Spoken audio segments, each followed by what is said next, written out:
everybody? Getting ready to do another stream here.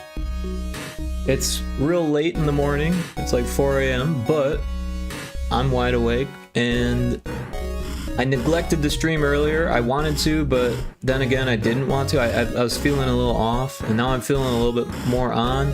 And yeah, I'm gonna try to stay up real late and try to fix my sleep schedule. So I figured it's the middle of the night.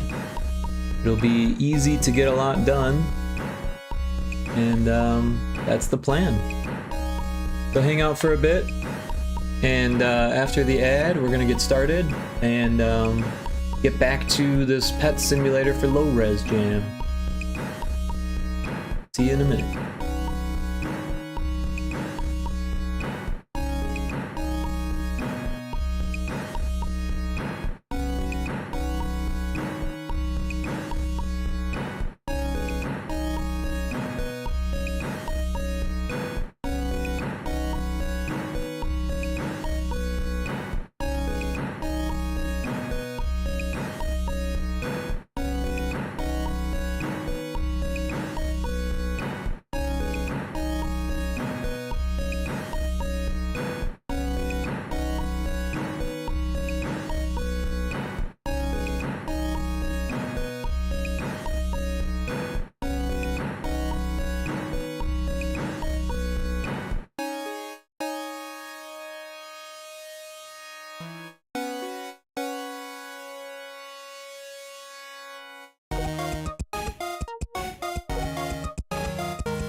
Welcome in, Seagoat. How you doing? Everyone should check out Seagoat Games. They do pixel art for games. They've got an awesome stream. Check them out on YouTube and Twitch. Yeah, we're just getting started. Looks like the ad break is just ending here.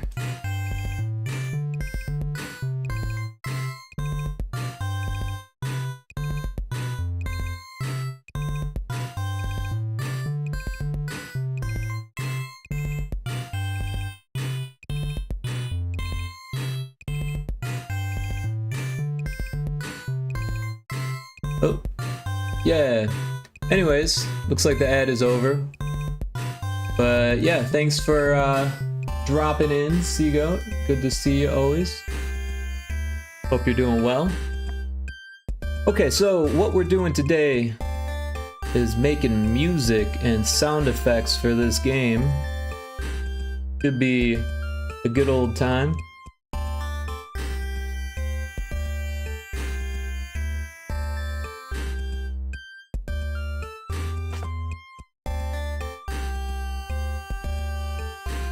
who knows how long it'll take.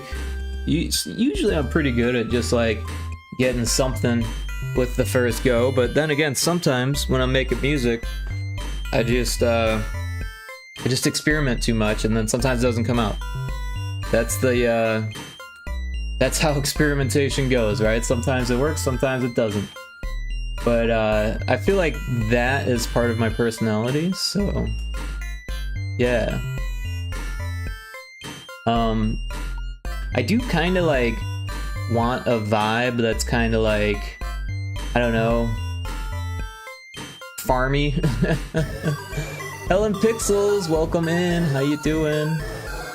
We're just getting started. Figured we'd make some music for this game I've been working on. Here's the game world, they call it in this engine.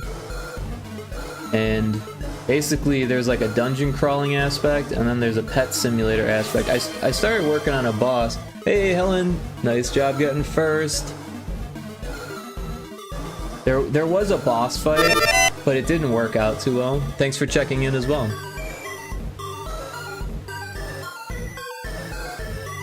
But yeah, the way this works, I can show you real quick. It only takes a second to build.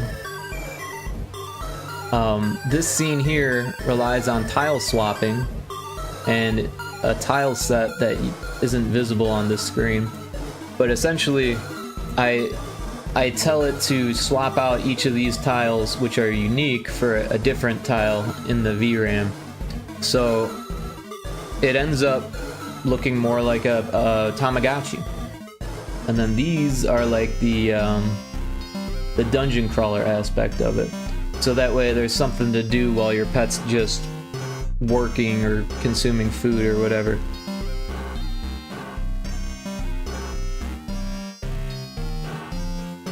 And it is almost done. But yeah, great to see you. You had an awesome stream. What was that, a few days ago? I caught that. I'm hoping to catch some more of your streams, for sure.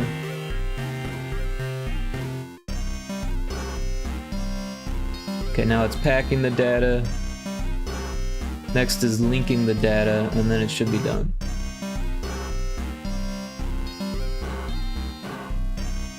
Thank you, nice to catch your streams too. Yeah.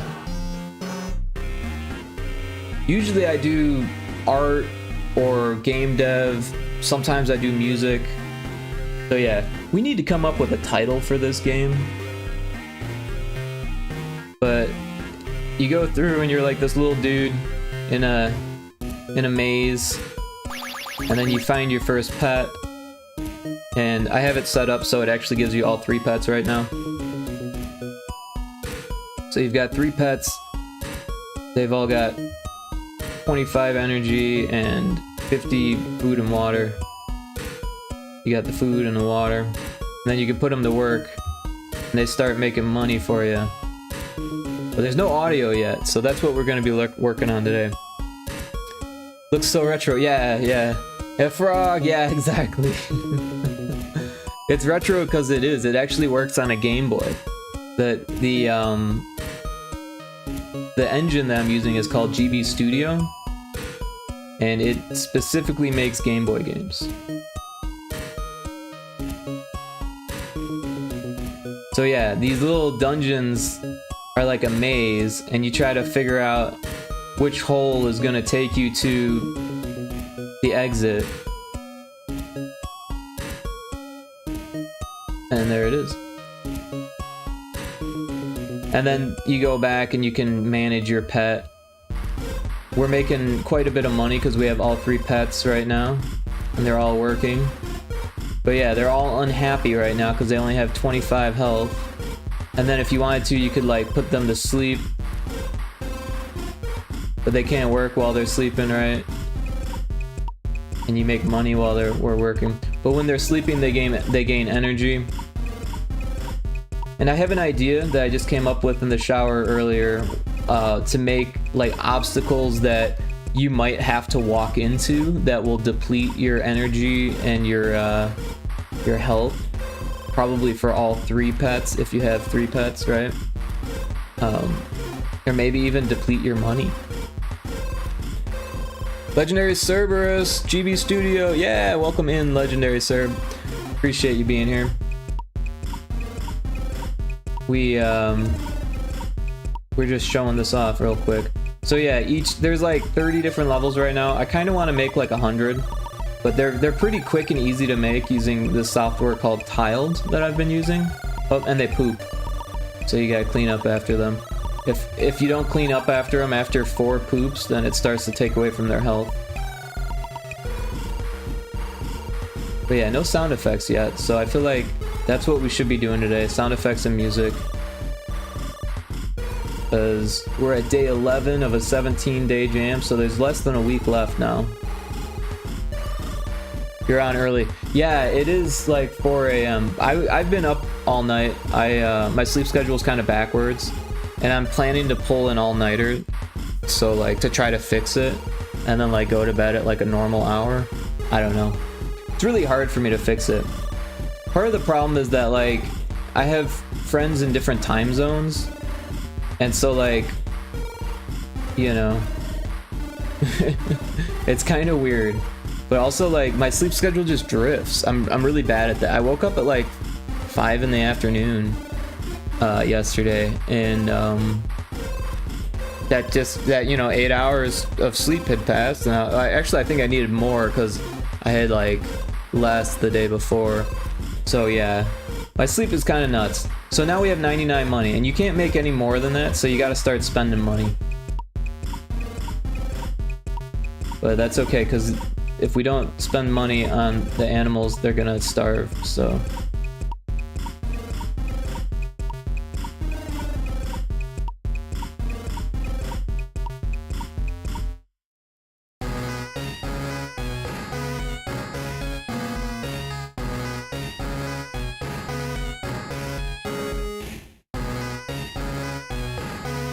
Every time they eat, they get more health, but they eat 5 foods at a time.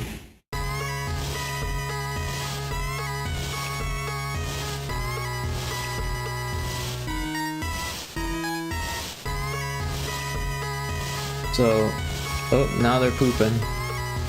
They all poop at the same time.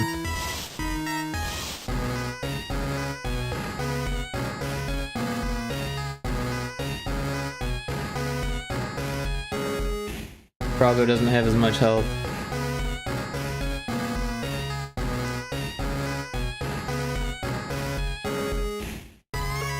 Oh, that was the right way. There we go. But yeah, that's what we've been working on. Not every single day of the jam, but most of the days, and some days more than others, obviously. And I'm pretty happy with what I've got so far. I did want to do combat, but it was too complicated and too hard to work in this little space. Like, I have done a turn-based combat game on Game Boy before, but it was using the overlay across the bottom with this big menu and a menu over here, and like that would be nice, except that I can't fit those menus into this little space, so I'd be breaking the rules of the jam. So what I tried to do is write text to the screen, and then it was going all over the place, and it was really hard to manage. So yeah, that didn't work out, unfortunately. But yeah, that's what we got so far. And it's time to make some music. I don't have like a idea set in stone, but I do kind of have like a vibe that I kind of want to go for. And it might be, yeah, I think we should start with just bass and snare. That's usually what I start with for this. And I'm not sure how quick it should be yet, but we'll just start with something simple.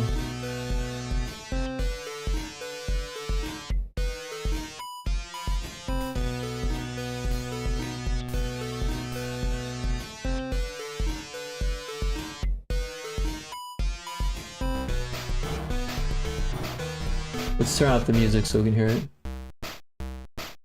I'm actually going to turn up the background audio just a bit. And turn up my headphones a bit.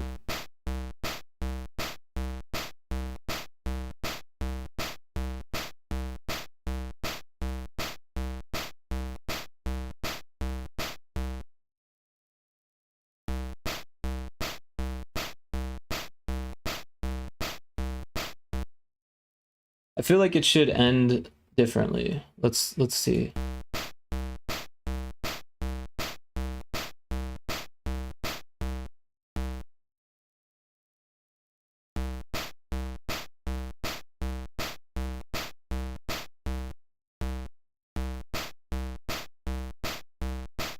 Yeah, something like that. And then we'll go to the Duty 2 channel and do like a bass line.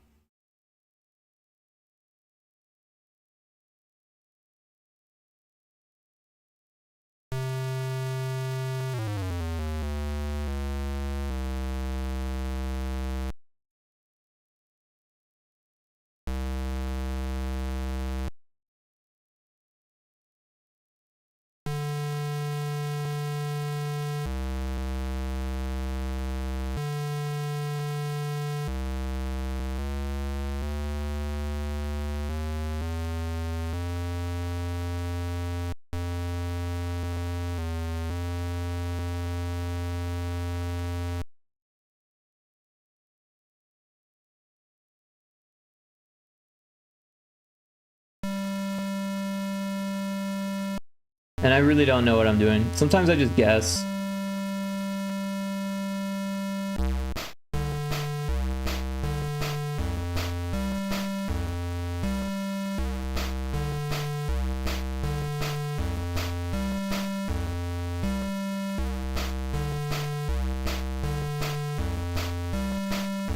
It's not bad, but it sounds a little weird because these kicks should probably be like... Well, that's not what I want. I want these to be like in tune.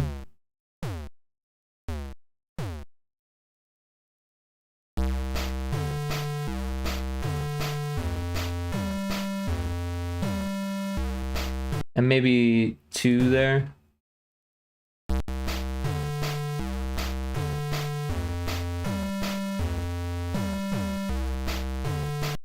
And then let's go back to the bass and make that more interesting.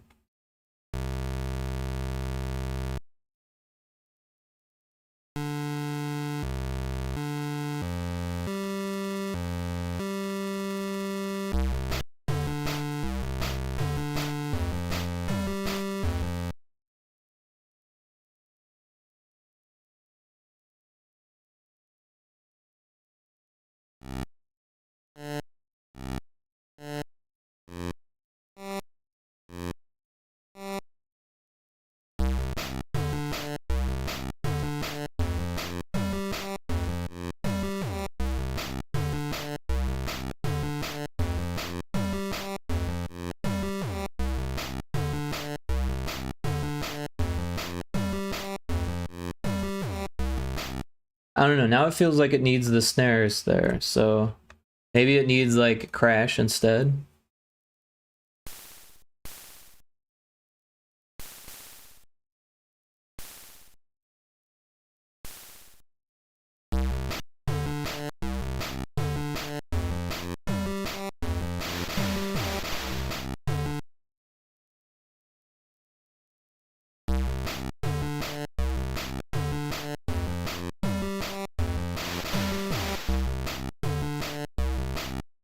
I like it, but I feel like it needs to be a different pitch.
I think that sounds the best.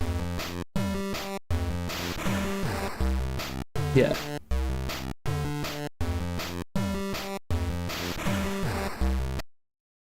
So that sounds good. I think we could do the same kind of thing but add hi-hats to it to make it kind of build up a bit. So what I'll do is I'll copy all of 0, 0 pattern and paste it into 0, 1. And now we'll go into the noise channel and add some hi-hats.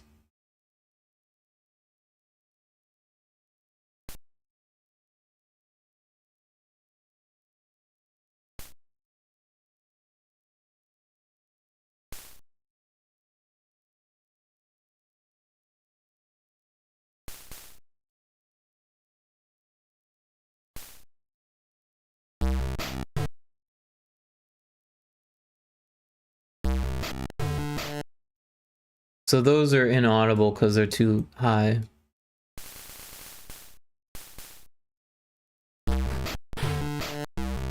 That actually sounded pretty good. Let's see what it sounds like when we put them right next to each other.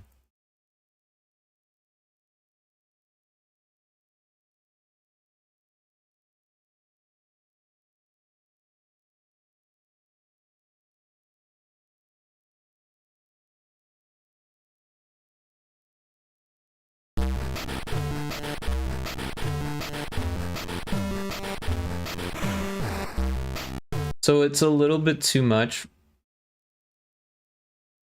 So let's take these away on those maybe.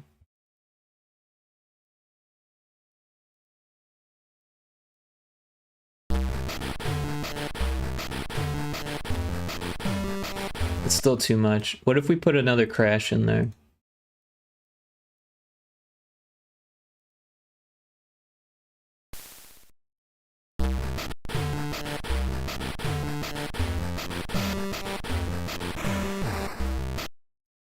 I didn't really like that either. We'll just leave it empty.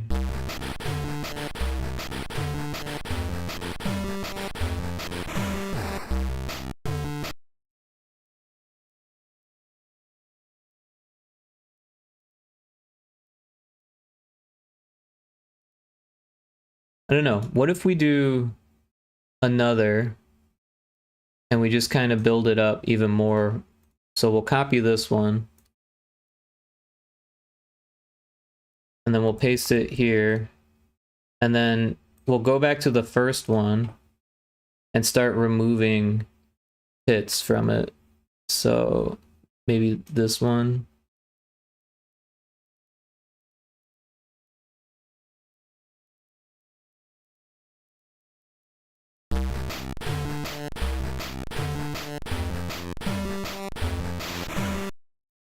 Maybe just the one at the beginning and the end.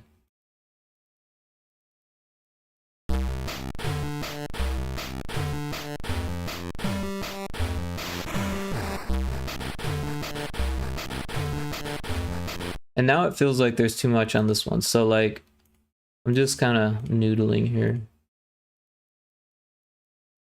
Let's start from the beginning.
No, I feel like it should have some type of chorus or something like that. Even if this is just for the title screen, I feel like it needs something to like break it up a bit. So let's make something that's kind of different here. Oh, that's the noise channel.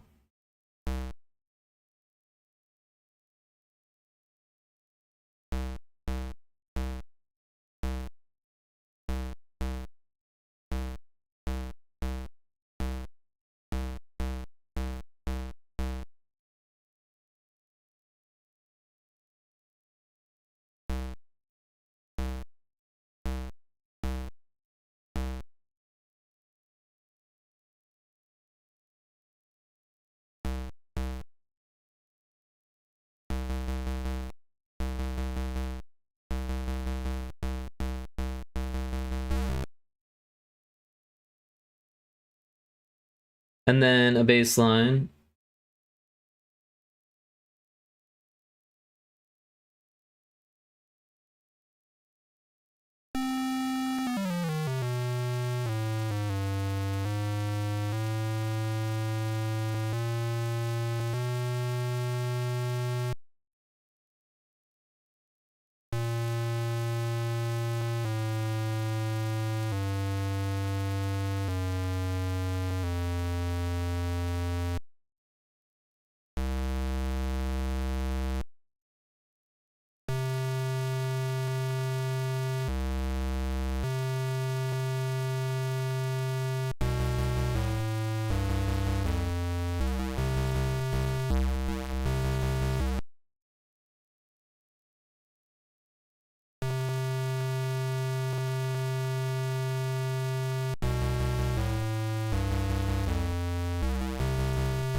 And then that would happen twice.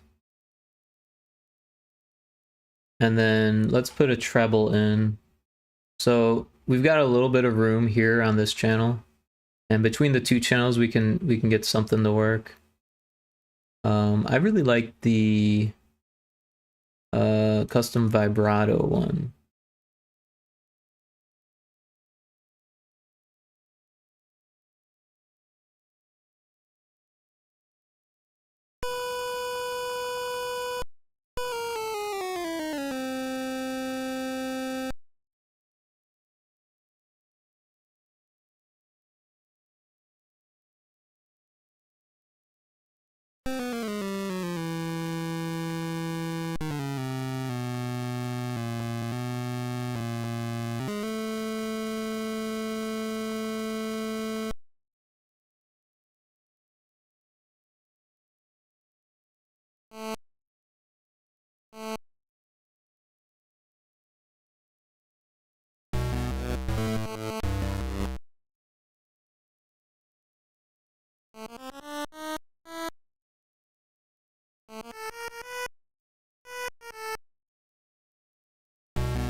So it's close, but not exactly right. I'm not sure what's up with that. I feel like everything just needs to be dropped down a bit.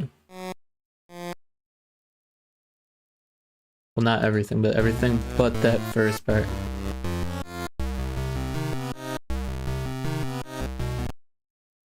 These ones feel a little weird. I think they're just hitting the wrong notes here.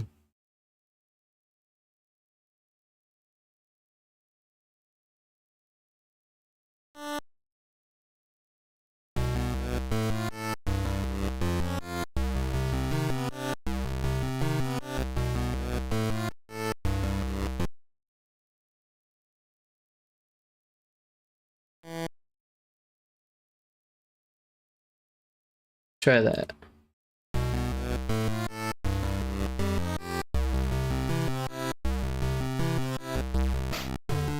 Yeah, I like that. So let's get some treble into these first parts as well. And again, we're going to use this channel because there's more room. We could use the wave channel, but if we have any UI sound effects or anything like that, it's going to overlap. So I tend to not use the wave channel and just rely on sound effects to do that, to take that spot. And yeah, so these fade out ones are kind of cool.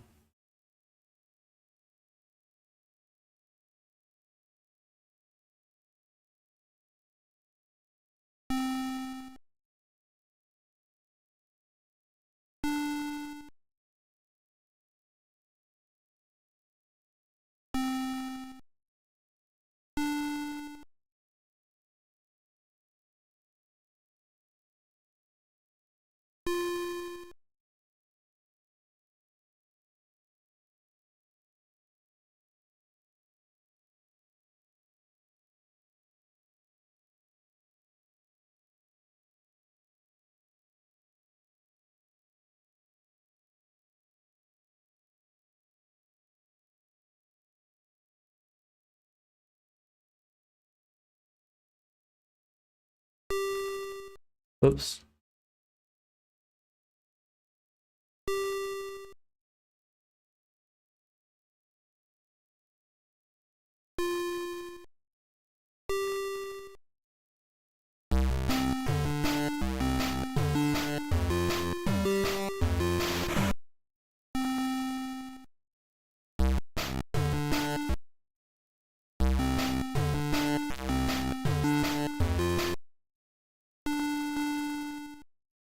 I started doing one thing and then I moved it over.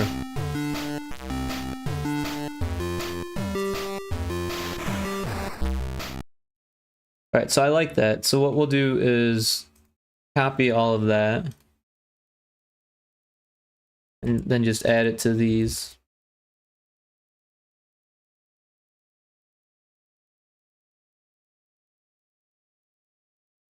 Let's hear what it sounds like from the top.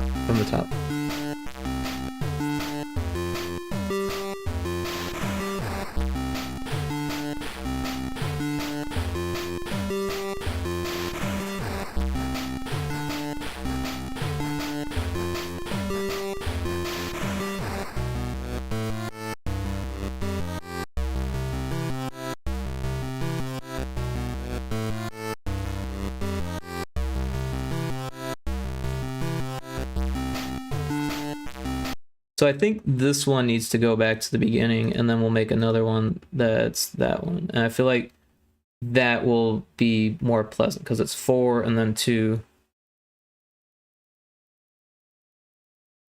So from the top again.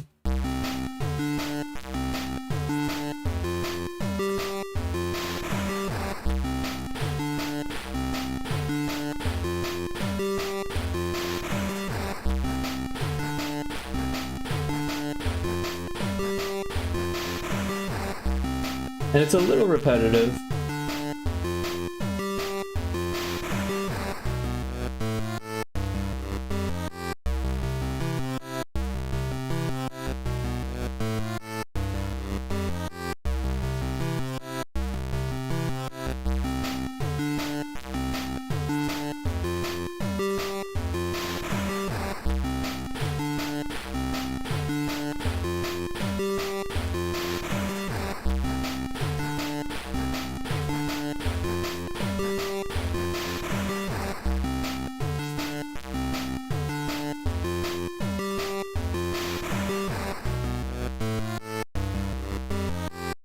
I like it, but I think there's some things we could do here to fix it up. Let's save it, make sure we don't lose anything.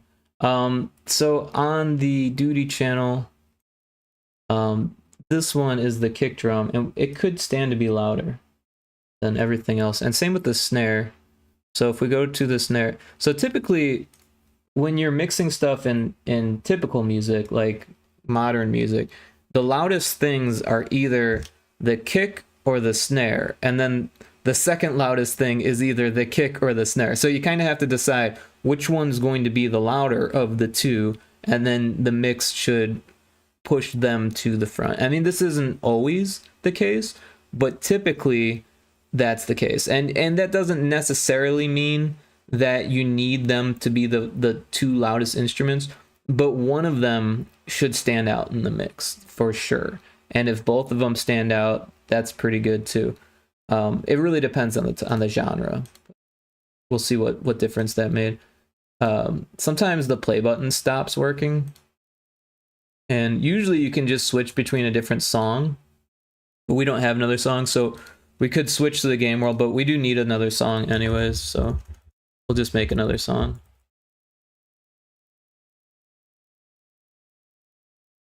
And so yeah, the play button comes back.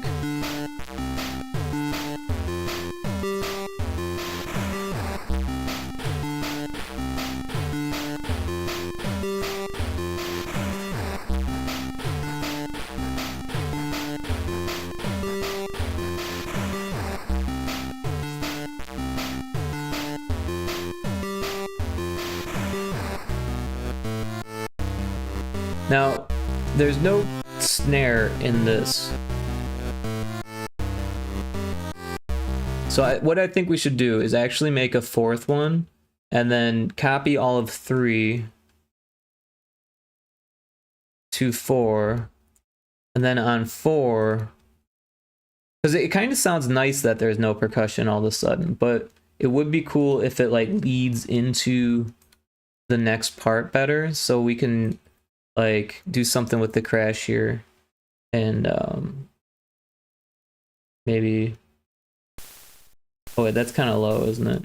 It's always hard for me to remember what's low and what's high for the crash and the noise channel in particular. I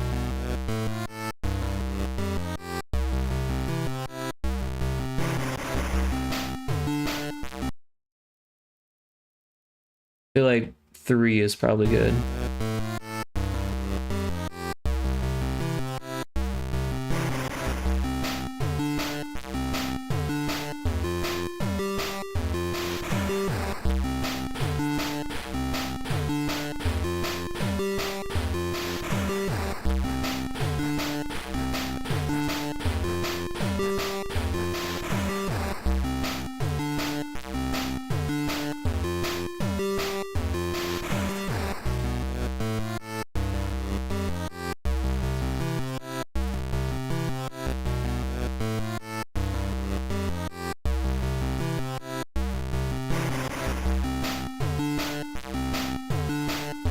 Yeah, so I think that actually works pretty well for like a title theme. We want to save that. But we still need like the pet view, and we need the dungeon view, right? And then we can get into sound effects.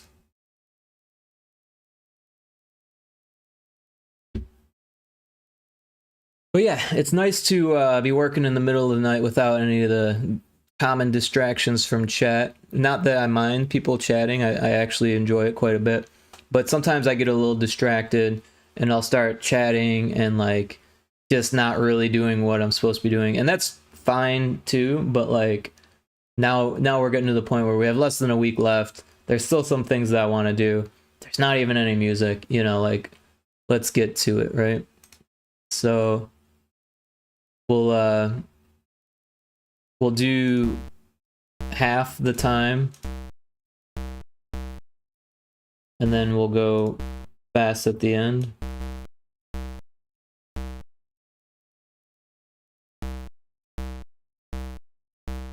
I think that's what, like, right? What did we do last time? Hey, Bean Jammin', happy to lurk and support you, Rick. Thank you, I appreciate that. very much. Hope you're doing well. Everyone should check out Bean Jammin', by the way. They do art, and it looks like co-working and studying. I didn't even know that was a category. Cool. But I hope the art and stuff has been good. But yeah, enjoy the lurk, and I hope you have a wonderful morning or day or whatever it is where you are.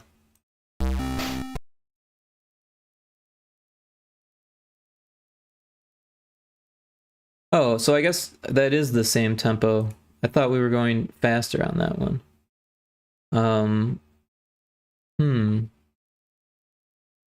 Well, it doesn't have to be a different tempo. But it might be good to do that. Let's try it. Let's try it.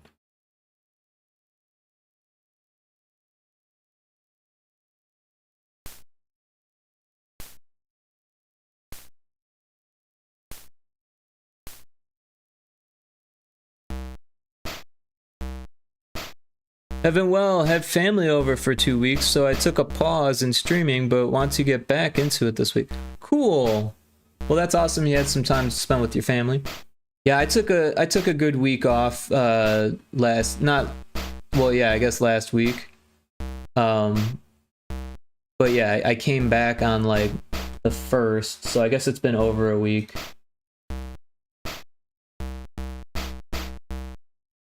Yeah. But yeah, I took a little trip to Arizona, and that was a lot of fun. Also, thank you for the shout. Absolutely. Thanks for dropping in. Appreciate it.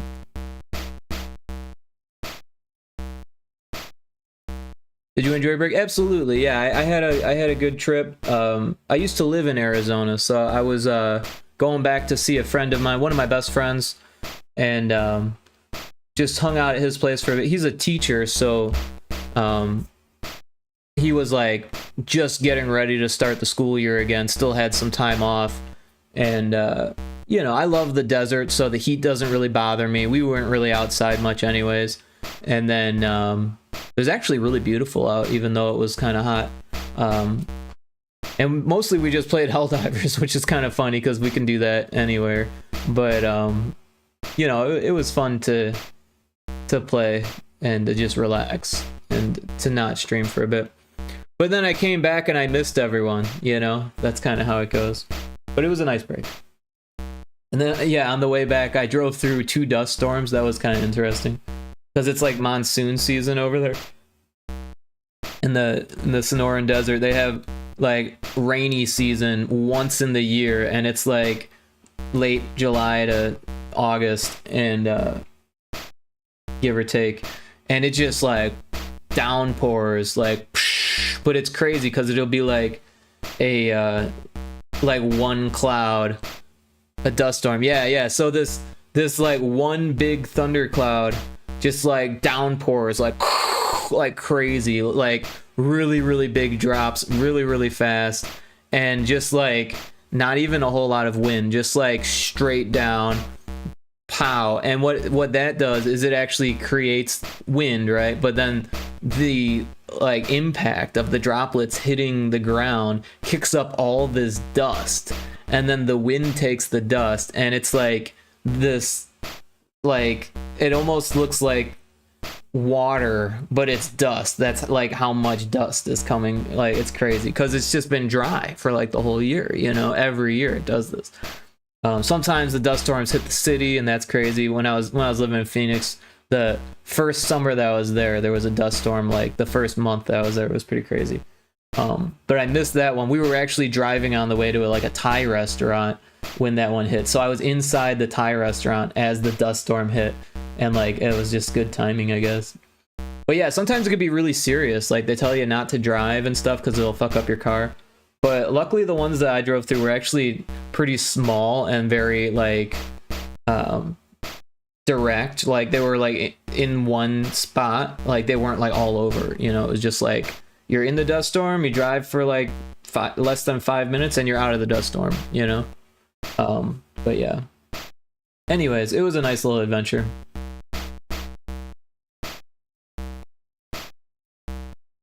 So let's put a bass line in here.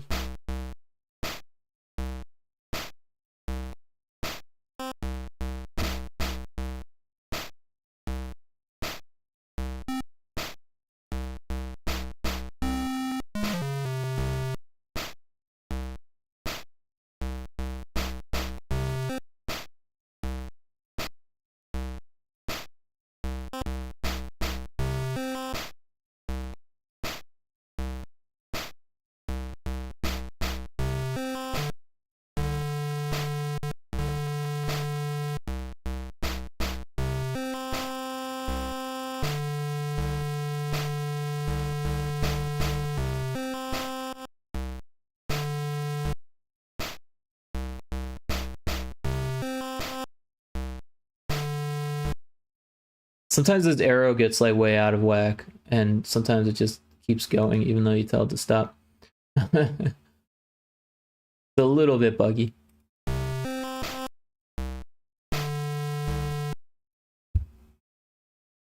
So I kind of like the sound of that. It's almost like a reggae vibe.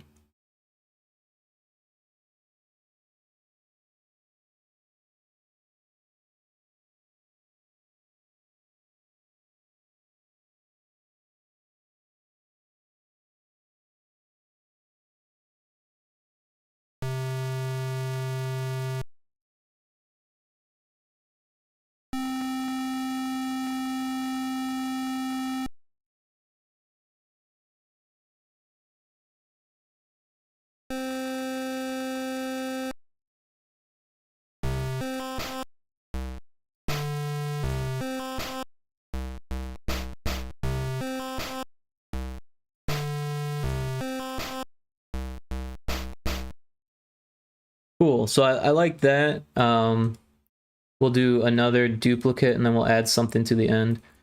We're going for like really chill vibes because this will be like the pet scene. Because we're making a pet simulator. So dust storms sound fascinating. The idea that when rain hits that it just kicks up the dust, like does the floor get wet? Like the ground, yeah, the ground gets absolutely soaked. But yeah, I was in a car, so like, you know. But yeah, typically when those like desert rainstorms, the monsoons and Sonoran Desert happen, it's like it's crazy how much water comes all at once because it's literally pretty much all the year's water all in one or two storms, or maybe three depending on the year, right? And those three storms are like within like 3 weeks, you know. So yeah, it's weird. In the city, for instance, in Phoenix, there was this like major highway that goes downtown, and instead of like having the highways level and the main roads like going up and over, the main roads are level and the highway goes under. It's really a strange thing, but you wouldn't do that normally in places where it rains a lot. But since it hardly ever rains there, it's like not that big of a deal. However, when it does rain, sometimes they have to completely close those parts of the highway because they're underwater and your car won't even make it through. And then one day and it's gone, right? But when you're in like the actual desert and it does that, it's like within a few hours and the ground's already absorbed all of that water. It just, and then like once the sun is out, it's already dried up. Like it'll be humid for like a few hours or something like that, but that humidity just vanishes because it's so hot and like it's the middle of summer and it's the desert, you know. It is really interesting. Like when I first moved out there, I was like, wait, you guys get monsoon season? I thought they were joking because every time I heard of monsoon, I think of like, you know, West Africa or something like that, you know, like the rainy season is like a whole half of the year, you know what I mean? Where in Sonoran Desert, it's just a fraction of that, like the tiniest little fraction of that, but it is considered a monsoon. I don't know. It's a weak monsoon compared to African monsoons. I think Australia has areas that gets monsoons as well. I don't really know. I'm not a monsoon expert, but it is very interesting.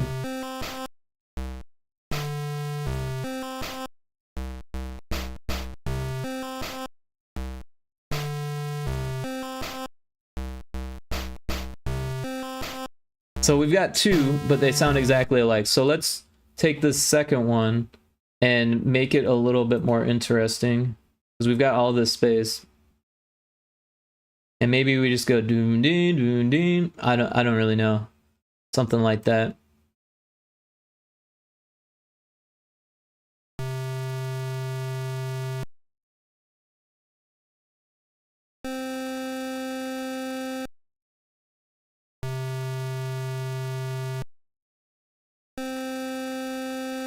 And then maybe just like to make it interesting, we do like a weird thing.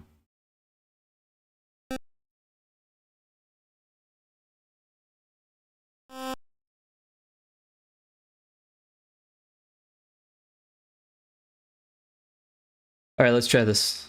We'll do it from the top.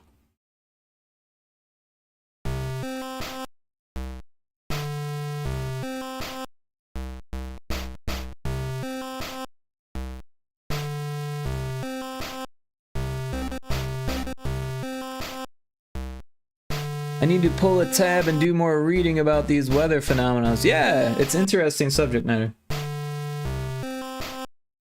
Yeah, I'm a big fan of the Sonoran Desert. I mean, it's a little bit sad because I was kind of chased out, right? Like, I had a condo, and it was like basically apartments that were converted into condos, and one of the apartments near me started a drug lab. Like, I don't know if, I think they were cooking fentanyl, and they were like fuming out my room, like my condo. I literally like had to leave instantly, and then I had to sell the place because I couldn't live there, and it, like, the crime had just gotten so bad that I was like, you know what, I'm out of here. Oh yeah, so it was kind of bittersweet for me. Like, I really loved the desert and I loved living there, but by the end of it, the crime got so bad that I was like, you know, I can't do it anymore. And I really wanted to move back there, but I was looking at the prices of stuff and everything was so expensive. Like, it's crazy because I actually made some money off the condo because there was a housing crisis around the same time that was happening. So like everyone needed a place to live, and there just weren't enough places to live, so all of the prices were increased. And I had lived there for about 3 years, and things were steadily increasing anyways, but then it like jacked up at the end. So we actually managed to sell it and make a profit off of it. And from what I understand, the lab wasn't consistent. Like, it didn't stay up because like the next time that I came back to get all of my stuff, there was no sign of it. So luckily things changed, but yeah, I was already like done with that area because it wasn't just that lab. There was a neighbor that was selling the stuff, and like it was not a great neighborhood. It wasn't bad when I moved in, but within those 3 years it just went downhill. There was a gunshot that went off outside my door. Like, I literally found drugs outside in the parking lot by my car. Like, it went downhill really fast. Good, but also unfortunate timing because you had to leave a place you like. Yeah, I did really like it, and I wasn't ready to leave, but I had to, and that kind of sucked. But it was strange timing in my life because my mom had been diagnosed with brain cancer, so I moved in with her after that, and which is good because I got to spend time with her before she passed. But it was also like, man, everything just all at once, you know, like, got to get up and move back to my home and spend time with my mom, and it all worked out in the end. I mean, other than my mom passing, of course, but some things, you know, can't be helped, unfortunately. And I'm just glad that I had time to spend with her, right? I'm glad that we found out that it didn't like happen like instantly. There was like a few years where we got to like, you know, get used to the idea of, you know, inoperable brain cancer. Well, it was operable at first, but after they operated on it twice, it came back. So like they were like, well, we can't operate on it anymore, and it was a really sad situation. But yeah, after that, I moved out to Oklahoma because it's cheap. There is apparently drugs here, but it's crazy. The crime is like non-existent. I haven't seen a single crime since I've been out here. Where when I moved to Phoenix, there was literally a gunfight on the highway the first week that I moved in. You know what I mean? Like, it was all over the news and everything, you know? I witnessed people street racing almost every weekend. Like, yeah, you know, just, and then like, cause I moved around a bit, you know, South Scottsdale was kind of scummy, and then I moved to Phoenix, which is even more scummy, because I was making less money and didn't have a roommate at that point, and you know, I was living in this apartment complex where like the cops were getting called every week for some domestic dispute. Yeah, it was crazy, and it's unfortunate because I was looking at prices to move back there, and everything is so overpriced for a safe neighborhood. like Gilbert or something like that, or even Mesa, which in Mesa I've heard is kind of a shithole also. So it's like, why pay that much? You've been through such a wild ride. Yeah, I mean, my life is kind of full of that stuff, so it's not like that crazy for me. But I mean, it was crazy. Don't get me wrong. It was crazy, but like, yeah, my life has just been a mess. Like the whole time, it's been just random occurrences and weird shit happens to me. I mean, I ran away from home when I was 17, and things didn't get any more normal after that, you know? But yeah, now I'm 40, and I finally am settling down, but at the same time, like, yeah, it's still pretty weird, right? Like, I don't have a real job right now, so, like, there's that, and my freelancing career is kind of not making a whole lot right now, so there's that, and, you know, but luckily, I have savings and I'm able to just do what I love for the moment, and that's what I'm doing. So I think this needs some treble. It's close to being done. We've got all this room here for treble. So, and again, I really like this custom vibrato. Although you can change it to make it more custom, right?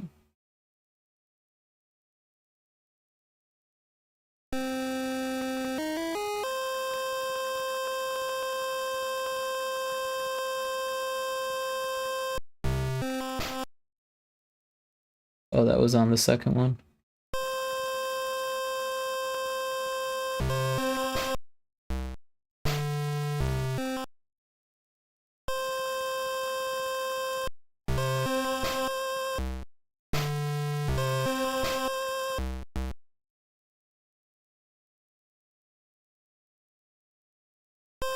Sounds a little weird coming in right where it did.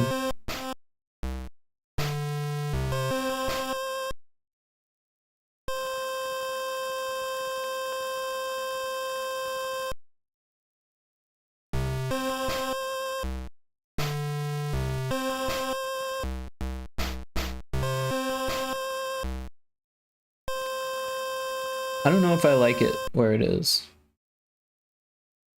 Also, I feel like it should do something at the end.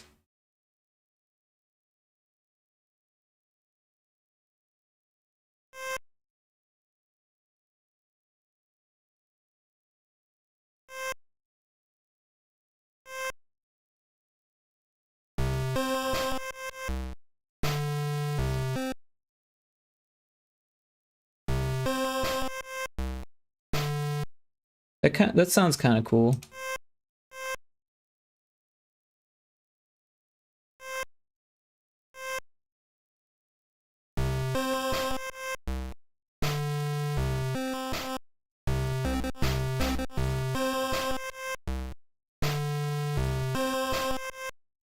I think it sounded better just with one.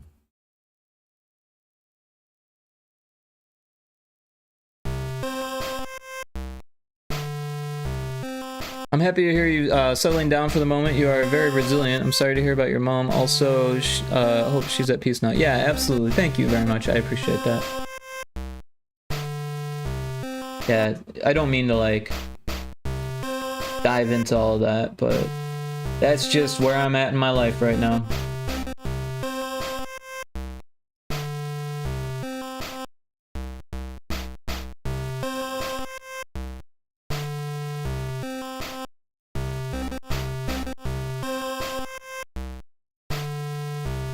Also, thank you for being open with me. It's not always safe to share such things, I think you mean to say. But yeah, I just, you know, I'm pretty open. It's, you know, it's a big part of me right now, unfortunately. Yeah.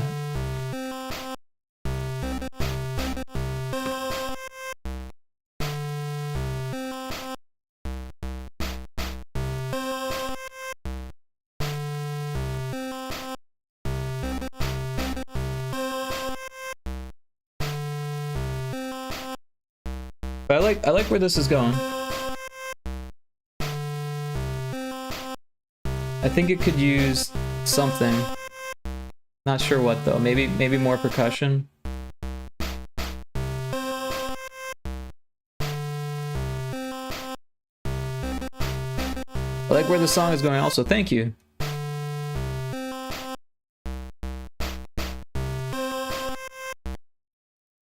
feel like maybe hi-hats.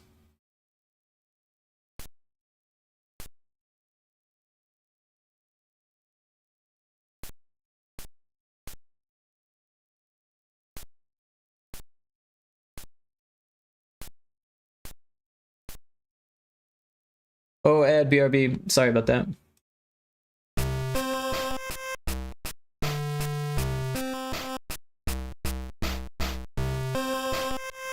I like that, but I feel like that's a little loud. By little, I mean a lot.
So yeah, I like that.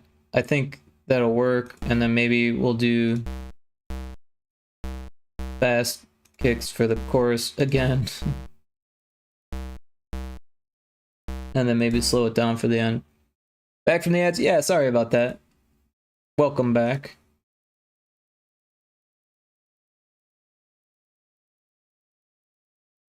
I'm piecing together some type of chorus here. Sometimes I just guess. That's kind of how I work.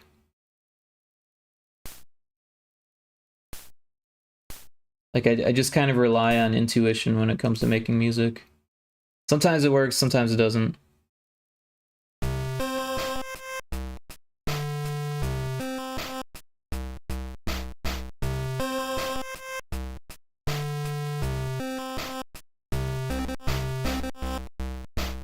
I have not a Scooby about music, but I like seeing you work things out.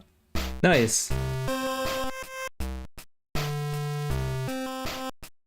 Yeah, I've been making music longer than all my other stuff, except for art. I've been making art longer than music, but I don't know. I started to take art seriously when I was really young. I started taking like classes. No worries about the ad. You get your coin.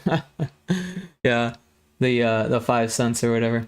Yeah, so like I started taking classes through the Park District when I was like maybe, I don't know, 4th grade or 3rd grade even.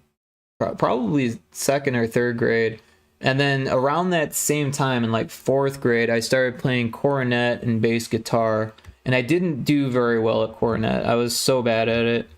And unfortunately, my mom sold it. I kind of wish that she held on to that, because I would have eventually gotten decent with it, or at least had some fun, make some music with it or whatever.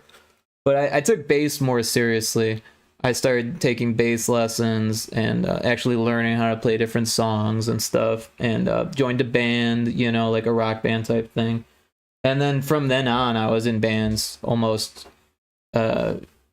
yeah, pretty much the entire time from then until about, what, 2015 I was in, and then I joined another band in like 2021 or so, but that didn't last very long. We only played for a few months, and after that, I was like, you know what?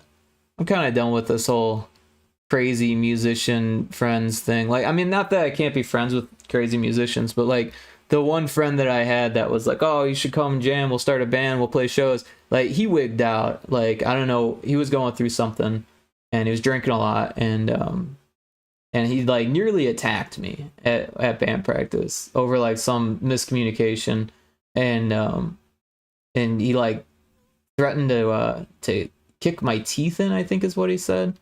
And I was like, you know what, done with this. And I still love making music. It's just that a lot of what I've been doing for the last like 10 years has been game music. So like, yeah, I was kind of like, oh yeah, I'd like to start a band. And I had been in a band with that dude before, so it was like we had, you know, a history. And but yeah, things went sour real quick out of nowhere. I think he probably suffers from some type of bipolar disorder or something like that, or maybe he was just going through something. He was going through a breakup that probably played into it. A lot of stress with his home. He had just bought property on a river, and the river had like flooded already, and like, yeah, there's a lot of things going on with him. So like, but yeah, it was some really strange music we were making too. Dude was really interesting. Every band that I was in with him, he forced me to wear. He didn't like force, but he was like, if you're gonna play with me, you're gonna wear a mask, kind of thing. So in a way, like, you know, kind of forced the band to wear masks. It was weird, you know, because he made and sold masks, so he's like, you gotta wear my masks while we're on stage. And I didn't really have a problem with it, but it's also kind of a weird thing to ask. Like, I've never been in a band where they're like, you're gonna wear my mask, and you have to be okay with that to be in the band. Like, yeah, it was a little weird. Anyways, I would probably join another band, but I feel like where I'm at now, there's a lot of like country western stuff, and not a lot of like, not a big music scene at all. And yeah, I'm a little bit hesitant to make friends with musicians, just because they can be crazy. Like, that wasn't the first crazy musician I've met, you know what I mean? So, and also I'm like a solo person as well. Like, I can make music on my own. I used to play shows by myself and stuff. I'm a DJ, so like I used to like do DJ gigs and all that stuff. And if I wanted to like play shows again, that's probably what I'd do. There is a bar that has VGM, like video game music DJs and chiptune DJs and stuff. But I doubt they make very much money. And the bar scene, I don't drink, and it's like kind of like done with the whole bar scene, party scene, and like, I don't know. I don't want to hang out with the wrong crowd and just end up in a situation where I don't want to be. But yeah.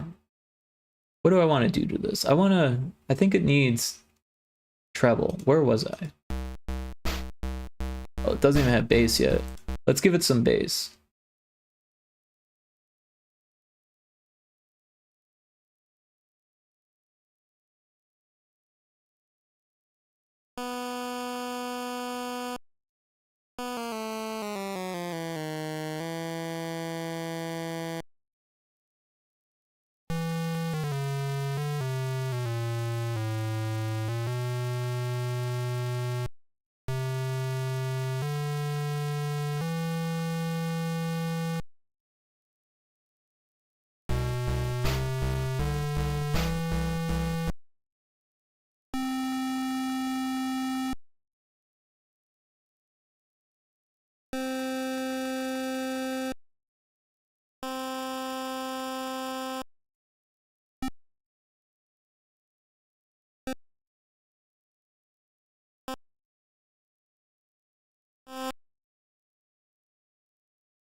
Not sure if I like the transition.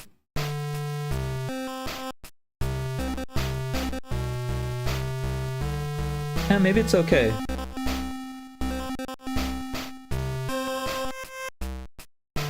I think it needs that that treble note in there as well. Something with that vibrato one.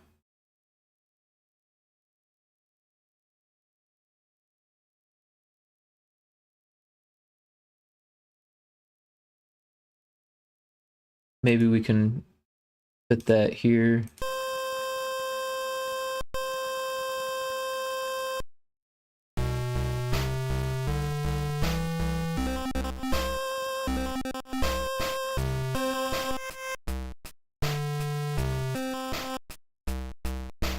And maybe we should do those fades also. I think it was this one, right? Yeah.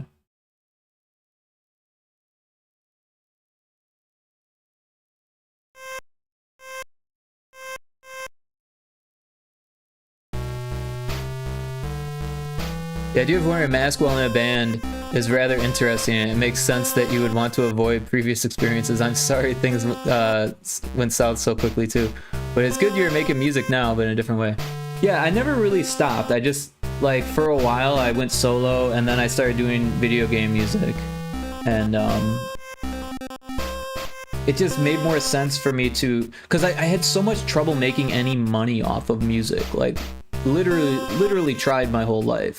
And I made more as an artist, I made more as a software developer, I made more, you know, doing day jobs and stuff, obviously.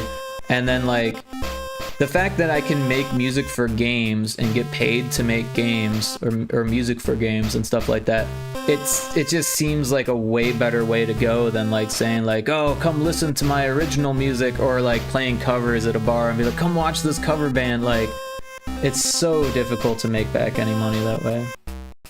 You pretty much need to just really like doing what you're doing. And I do, but, like, I also really like making games, and I'd love to make that, like, a career. And since I own my own business as a like a software developer, right? Like a Wave Games is my studio. Might as well make music for my games. But yeah, wearing a mask while DJing was, like, extremely difficult, because I was, like, a DJ in one of his bands, and like, well, not just DJing. I was playing a little bit of everything. I can't remember all the instruments, but mostly it was DJ stuff, and then sometimes it was like melodica, which I also enjoy playing.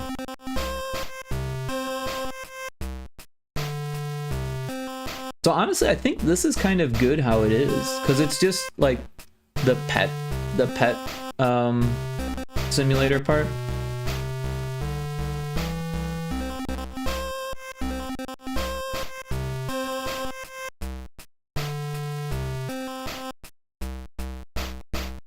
Oh yes, I have looked at your website, Web Games, before. Yeah, I tend to put, like, pretty much everything that I've made up on my itch page. Thank you for checking that out. I very much appreciate it.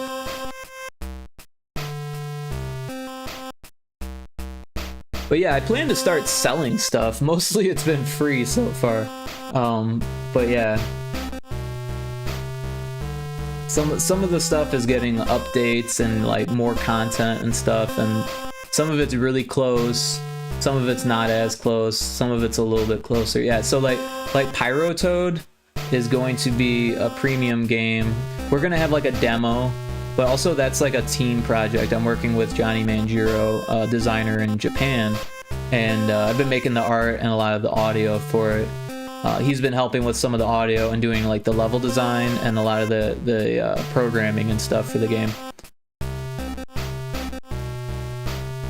I like it. I want to try to play Light Switch Crusader. I feel like it would be a good game. It's funny. It's funny. I have trouble playing it with OBS open. My computer doesn't really do well with OBS open with games, unfortunately. Probably because I have too many bells and whistles and stuff going on. So I tried to play it on stream the other day, and it was just, like, not working for me. But it should work. And if for some reason it doesn't work on your web browser, if you download it, it works a lot faster. But yeah, you know, that game was made back in like 2016, 2017. So, and I didn't program that one. I just did the art. But the controls are a bit clunky, I will say. Like, other than that, it feels pretty good. It's funny, you know. It was for Ludum Dare 39 back in 2017, and we got 60th place in humor out of like over 1,500 games or so. I think there was like 1,500 submissions that Ludum Dare. Oh, that's good to know. Yeah. So I did all the voice acting and the sound effects as well as all the art for that one. There was originally 5 people on the team for that game jam, but 2 of them ended up dropping out. And then it was basically me and the programmer doing everything, and the music guy was basically trying to come up with something for the whole 72 hours. It was a 72-hour game jam. And he was like, I don't know what to write. I was like, well, think like Pink Panther, you know, like, you know, stealth comedy, right? And he's like, I don't know. I'm gonna go to the beach and look for inspiration. I was like, that's fine. We just kept working. I was like, you know, if push comes to shove, I'll just like make some music at the end, right? Because getting the art in was more important. Making sure everything was working with the sound effects was more important. But he came through with a really nice song. I ended up doing the menu music real quick, but yeah, the actual gameplay music was the composer. I have a Mac, which can be such a pain to play games, but I'm determined. You might be better off on the web build then. But typically Macs work pretty well, so it probably won't have any trouble with the web build. Depending on how old it is. But even then, like I said, we made the game back in 2015 or 2017, so like it'll probably work even on an outdated computer. As long as you're not running too much other stuff. Like I said, for me, I couldn't do it with OBS. But like I can't do a lot of things with OBS right now. I can do like this, GB Studio, but like I can't run Unity with it. Like it freaks out when I try to use Unity with it. I was trying to play a VR game with it earlier and it wasn't having it. It was like, no, can't do that. I could play the VR game fine on my computer, but as soon as I turn on OBS, it was like, no. So yeah. But yeah, I had a lot of fun making that game, actually. Like I kind of like I pulled like an all weekend on that one. I got very little sleep for those 72 hours. But like I said, it was basically just 2 people that made that and then a composer. And I did all of the art. I actually came up with the game's idea too. Like the programmer helped to design it, but like when we were first fleshing out ideas, it was like my idea that we chose to run with, which was a homeless person breaking into houses to turn off lights. Because you know, I didn't want it to seem like you should be afraid of homeless people or anything, but I didn't want it. I wanted it to be funny, but also like not necessarily mean to homeless people, but like I wanted to like make this person kind of deranged, right? Like he's kind of like not all there, but like in, you know, I don't know, in kind of an adorable way, right? Where they're trying to save power, so they're turning off the lights. Like who would have left their lights on this late at night? Like I can't remember exactly what I said, but there was a lot of different little things that I said that we put in there. And then eventually I went back and made a second level for it. I try to keep tabs low for the most part. I played sort of the court recently, and that was very smooth. I don't know that one. Sort of the court. Interesting.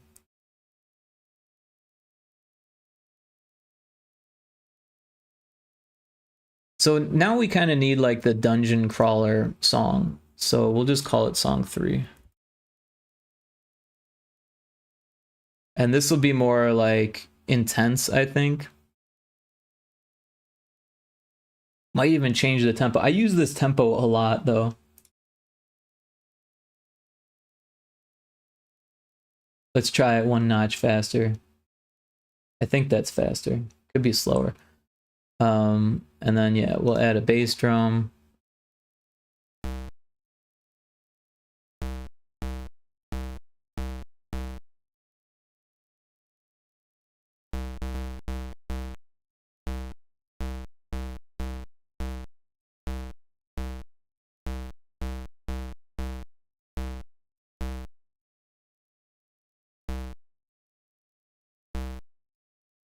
Something like that. You get to play a king/queen and you say yes or no to requests while trying to grow your kingdom. A simple but fun game. Interesting. Oh, it's doing that thing again where the play button disappears.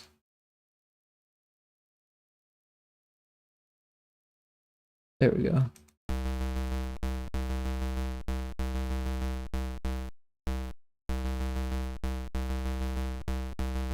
There's a Pokemon in chat. Yeah, I think this'll work. Let's put some snares in there. Stop. I said stop. Stop. Sometimes it just doesn't listen. Alright, so we'll go with the snare. And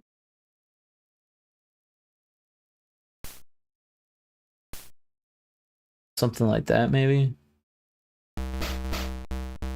Nah.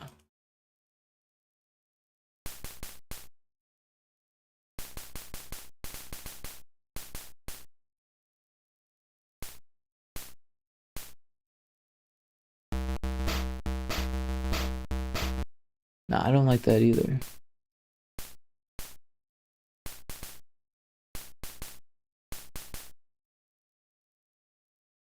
I like the idea that for Light Switch Crusader, the man you play just dislikes wasting electricity. It's very goofy. Yeah, that's pretty much all you know about him. You know, at first I wanted to do like a intro sequence where you wake up on like a bus stop bench, but I was like, yeah, maybe it doesn't need that. Maybe we'll just have him like there, you know. And it was a game jam too, so like, you know, that played a part in it. But then, yeah, all of the storytelling is basically through the sound. And then eventually, like years after I made it, I was testing it with people, and we were at like a bar, and you couldn't hear it, and like they had like no idea what was going on because they couldn't hear it. So like, it's one of those games you definitely want to listen to while you play it. Like, I tried to like, I think I put like a little symbol, or maybe I never actually did it, but I wanted to put a symbol in that said like the door was locked, because if you don't realize that he's saying the door is locked, then you're like, why isn't this door opening, right? So yeah, it's not perfect by any means. Okay, so I like that. But yeah, the team decided that we were never going to sell that one, that it was always going to be free, and that, you know, I could do anything I wanted with it, but it was always going to be free. However, one of my friends, actually the friend that I went and saw a couple weeks ago, has always been telling me that I should make a sequel of it. And I think I would be allowed to do that, like, since it was like my idea and all of my art and stuff like that. So, but I don't think I'm actually going to do that because it's just so absurd. That is okay. Game jams can be intense. Yeah, it was, and this was my first game jam. That was my very first game jam. So the fact that it was like playable at the end was a success in itself, but then it actually got a lot of plays, and someone made a let's play of it like within 3 days of it being up. Unfortunately, it's no longer online anymore. That video, I think, is unlisted. But, and it wasn't like the best let's play or anything like that, but some random person found it organically, streamed it, or I guess it was a video, made a YouTube video of it, and that was awesome. Also, there was this streamer who is a pretty big streamer. She's still a pretty big streamer. Eliza Griffith, I think is her name. She was playing a whole bunch of Ludum Dare games, and I remember when she played our game, I was just like, oh my god, this is the coolest experience in the world. She had like a whole bunch of viewers, you know, and like everyone that was like a dev was there to see their own gameplay, so there was even more viewers than what she normally had, and we got to chat with her about it and stuff. It was just such a cool experience to like make a game, put it out there in over a weekend, and then have like a response from it. And those videos weren't the only ones that were made. There was a whole bunch of people that were like going through and finding the most interesting Ludum Dare games from that game jam and played it. And it was just all around good experience for me. Yeah, I actually still follow Eliza Griffith on Twitch, and like I think she's doing like coding and stuff now. She was coding Discord bot like the last time I checked out her stream. But yeah, like a few years ago, I remember I joined her stream and I was like, Eliza, you played my game back in 2016. Thank you.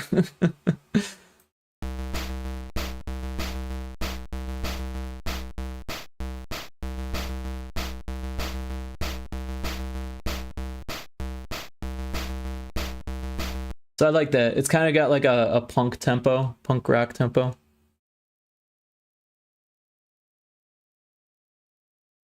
Let's do some bass line.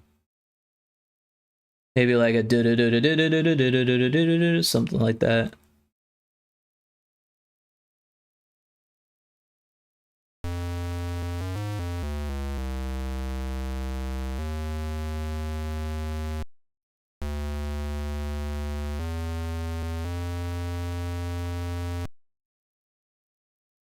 Something like that.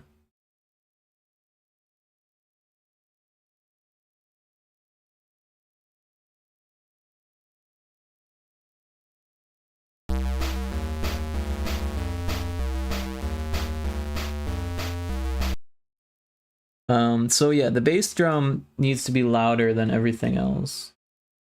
And that means we can probably turn down this one a little bit. Otherwise it's doing that weird phasing thing.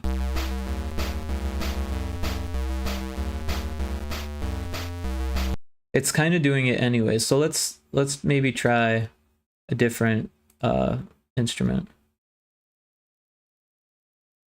That is so sweet. Honestly, I have always loved games, but I now have a growing interest in things like learning how to 3D model or create an interactive version of my characters or world.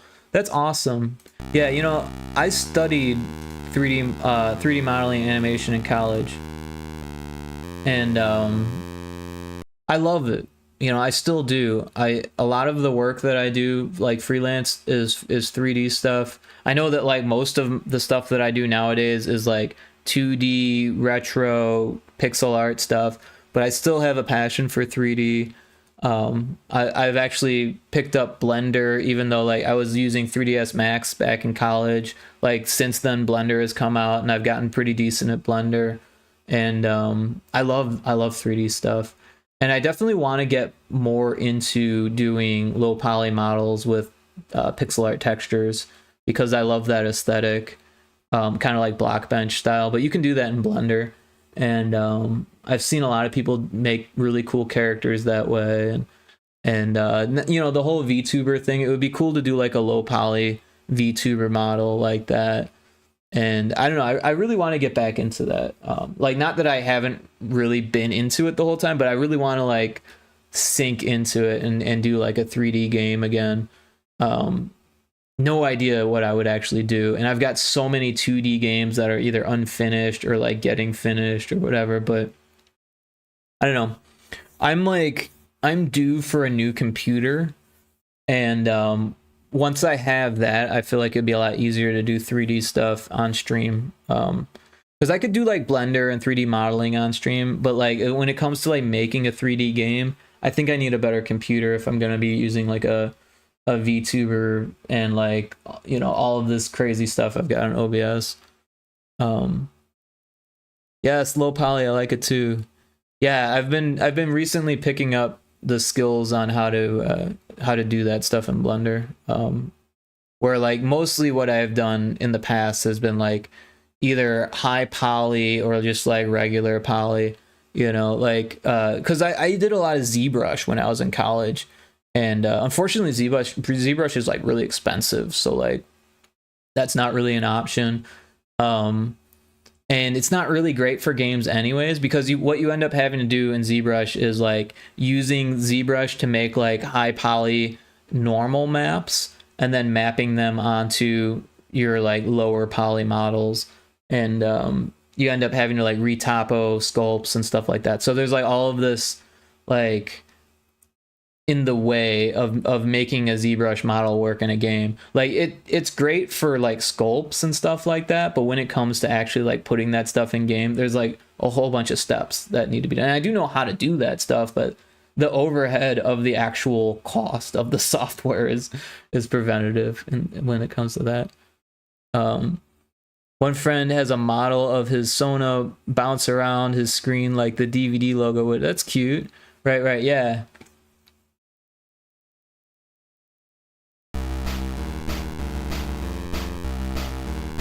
All right, I like that better.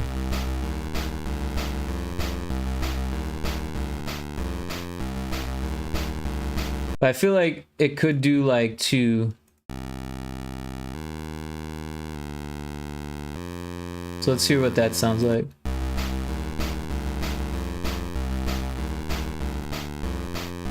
Can't really tell the difference.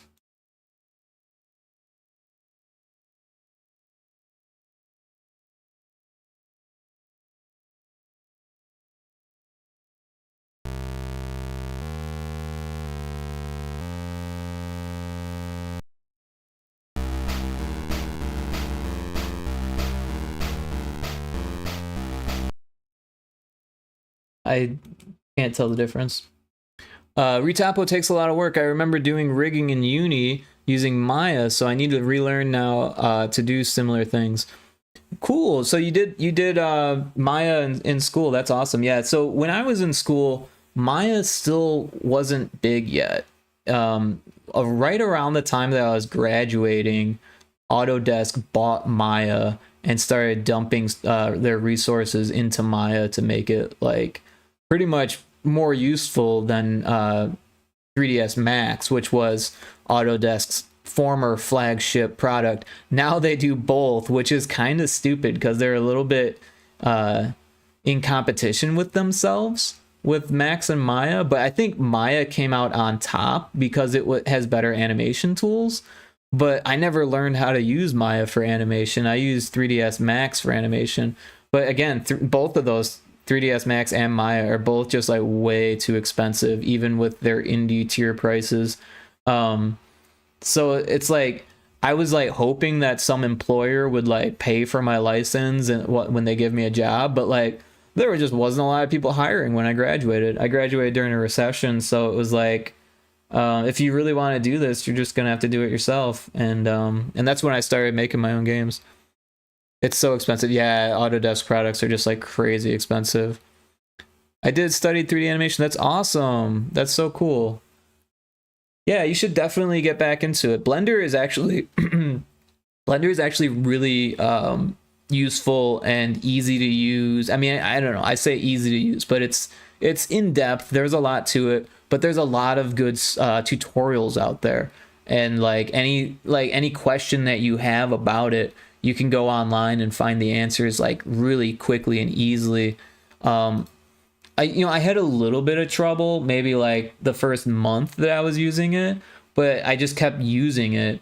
And I actually had an awesome experience where I was actually getting paid to learn how to use it, because I had a client who needed 3D modeling and they wanted to go to me because they knew me personally. And I was like, well, hey, I usually use 3ds Max and the license is really expensive. They're like, well, yeah, I can't afford that. So you want to try using Blender? I was like, yeah. And of course it wasn't hourly. So it was like, pay by project or whatever. So it did take me quite some time to do their project, but I was getting paid to do it. So it was all good. And also he was learning Unreal at the time, so I actually got to dip my toes into Unreal for the first time then too. So, and I wasn't so much, yeah, I guess, yeah, because I had to like put my level design into Unreal, and then like there was like a gun I made, and like I did some basic blueprint stuff, and we were like, it was a weird job. We were making a game for his portfolio so he could get a job. It wasn't to finish the game. It was just a portfolio piece. So there was like me and one other person that were contracted to help him make, because he was just a programmer. He wanted all of the stuff, and so I made like a logo, and I made like models, and there were no characters because it was a first person game, but I did the level design and like the gun, and like it was a portal type game. It was going to be elemental portals where like you shoot different elemental portals at the wall, and then the element would come out of the portal. It didn't go anywhere, but ooh, getting paid to learn. Yeah, it was a really nice experience for me. And I came out knowing Blender and a little bit of Unreal.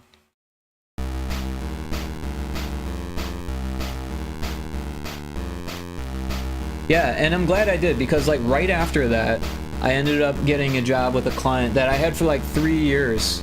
Actually, probably longer than, yeah, no, it was about 3 years. And it was really interesting because I had picked up VR, right? I got like a $300 headset, Windows mixed reality, and just started using it with Unity just to mess around and make a VR game, right? And I did a few different things, but mostly I was just kind of screwing around. And then out of nowhere, I got a DM on Discord. And like nowadays, you can't even like accept random DMs. But like back then, it wasn't that much better. So I was like literally like, hey, because he was like, hey, I want you to work for me. And I was like, if you prove to me that you are who you say you are, then we can talk about work. But like you just randomly DM'd me, so I don't know if I can trust you. So email me from your YouTube account that you say who you are, because they were like this big YouTuber, you know. And I was like, that's awesome. I'd be happy to work for you if you are who you say you are. And they did. They emailed me from that address, and it was the person, and it worked out. But the only reason why I got the job was because I knew how to do Unity and VR, but also because I did Blender stuff. That was kind of a huge part of the job. So learning, and Unreal, actually I ended up doing a bunch of Unreal for that person as well. So like those few steps that I took to like help my friend out, I think it was only for like a few $100 or something. I can't remember how much the contract was for my friend, but and it took me like a long time too, right? Because I was learning. But all of that actually worked out in the end and kept me going work-wise for like 3 years, which is great, because the picture framing studio that I was working at fired me. I was trying to take all of my time off, all of my PTO, and I was like, hey, how much PTO can I use? They're like, how much do you want to use? I was like, I have a lot. I want to use as much as I can. How much can I take a week off? And they're like, I don't know. Let me check. And so then they decided that they were just gonna fire me because they thought that I already had another job and that I was just gonna take my PTO and run, because that's what the assistant manager had just done. So they straight up fired me for asking to use my time off, which was, it's like borderline illegal. So I ended up getting unemployment because I told the unemployment people, I was like, hey, they fired me for asking to use my PTO, and they didn't dispute that. So I ended up getting the firing is crazy though. Yeah, I'm glad it worked out in the end and you got work for 3 years. Yeah. Did you get to explain to what you needed the PTO for? I was gonna work on my game. I was gonna work on Retro Spaceball, my project that I'm still technically working on. It's been on the back burner for the last couple of years. And I told them that. I was like, I'm just gonna, you know, chill at home. I'm not even going anywhere. I'm just gonna work on my game. And they assumed that I like lined up a job. Well, the truth is that I was working other jobs. It was contract work though. So it wasn't like I was gonna leave. I wasn't planning on leaving. I was just, you know, going to work on my own stuff for a bit. Because I had all this PTO. But so the problem with that job was that they didn't have anyone that could do what I could do. So if I ever took a day off, guess what? I had to do the other day's work on top of the next day's work, right? So if I took a couple days off, I'd have a big pile. And then we'd be behind, and all of a sudden I'm the bottleneck, and they didn't have any, like, they had no one else that could do the lasering. I was doing lasering at this place. I was running 2 different lasers for this. It was almost like a manufacturing picture framing studio. It was weird. We were pumping out sports autographed memorabilia like by the thousands every day, and all that stuff needed to be lasered. And I was like, hey, we need to train someone else to use this laser so that way I can take some days off, you know? It was crazy. You would think they would want to hold on to you as an employee. Yeah, so the thing with that was I wanted more money, and they knew that, and I deserved more money. But the thing was, they started me at like $13 an hour, right? So, which was like, I don't know, pretty low back then. But they would like give me like 50 cents more every year. So when I ended, I was at like $17 an hour.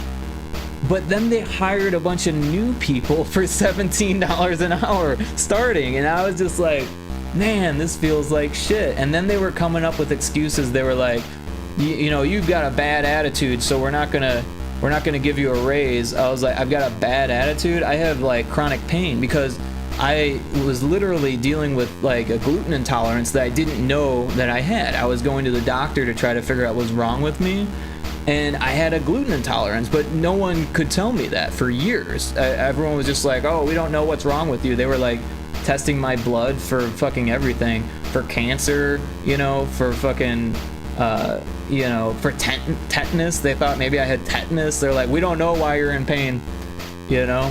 And they're like, well, we can give you drugs. I was like, I don't want to take drugs. I want to figure out why my body hurts, you know? And so, yeah, I did have a bad attitude some days because it was a lot of manual work, and it was very painful for me. But that's kind of a shit reason to be like, oh, we're not going to give you that 50 cents inflation raise. Because that's what it was. It was just an inflation raise. It wasn't like, you know. And, you know, when they promoted me, they didn't give me any, like, they promote me in responsibilities and then not give me any more work. And then, you know, they hired this other dude as the assistant manager, and that dude just, like, left, right? So they were either going to, like, move me up to assistant manager or just get rid of me and start from scratch. And getting rid of me and starting from scratch sounded cheaper to them.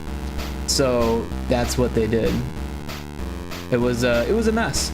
But the other thing was that they were like, oh, he didn't have any lasering experience before we started, so we'll just train a new person, and they'll end up the same way, you know? They just wanted to cycle through people. It is a bad excuse. I don't entirely understand why they would do that. Honestly, it didn't make a whole lot of sense to me either. I think part of it was that the manager had kind of like put me off so bad that I was like ready to quit, and they didn't want that to happen, so they just fired me. They did this thing. It was really weird. They maneuvered me into a room with a camera, and they were like, oh, here, come on, let's talk. And because I was like, I'm trying to remember exactly how it worked.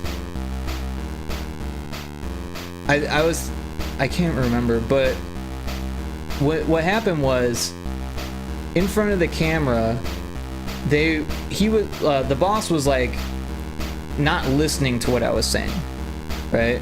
And I was trying to explain it, right? I was like, you know, I'm working really hard, I deserve some time off, and like I really want some time off, I have all this time off, you should just give me some time off, you know? And then he would like turn away from me, so I like stepped it kind of in front of him and was like, you're not listening to me. you know, like, because he was like literally like maneuvering away from me to try to like get me upset, right? And I wasn't getting like super upset, but I was getting upset. I wasn't getting like heated, I wasn't gonna get violent or anything like that, but I was getting a little upset with them for treating me this way. And then he took that and said like, oh, we got you on camera being insubordinate, so therefore you're fired for insubordination. And I was like, whatever, I'm out. This is ridiculous. I wasn't gonna try to beg for my job at that point, you know. Oh, there's an ad, sorry.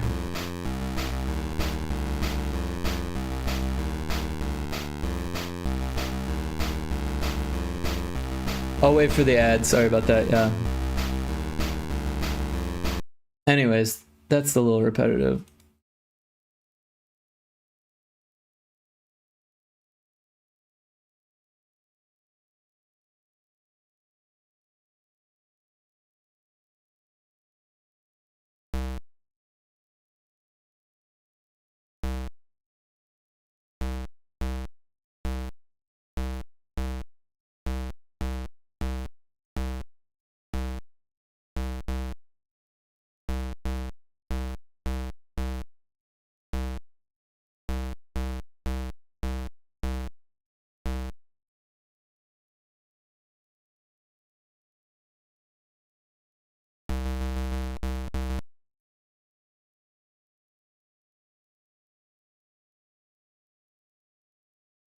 Stop! Why are you doing this?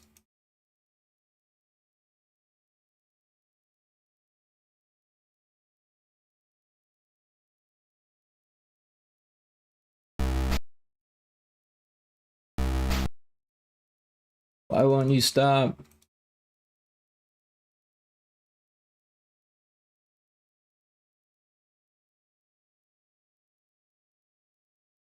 Jeez. It is acting really weird.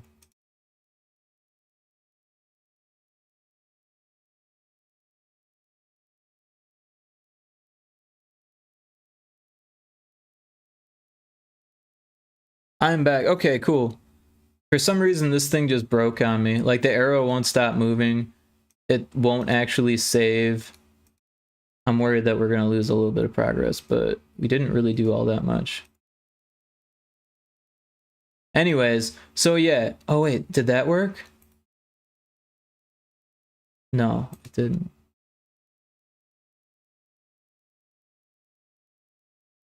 Oh. It just freaked out.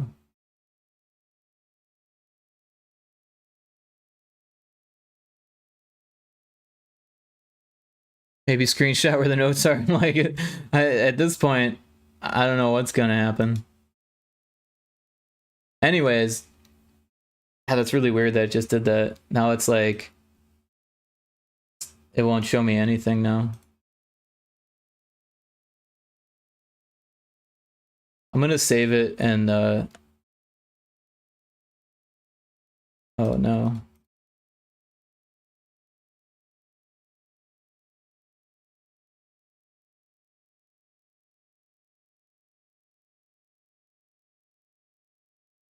Double check the file you're trying to edit isn't read only. Uh-oh. Looks like it crashed. It doesn't happen very often, but it does happen.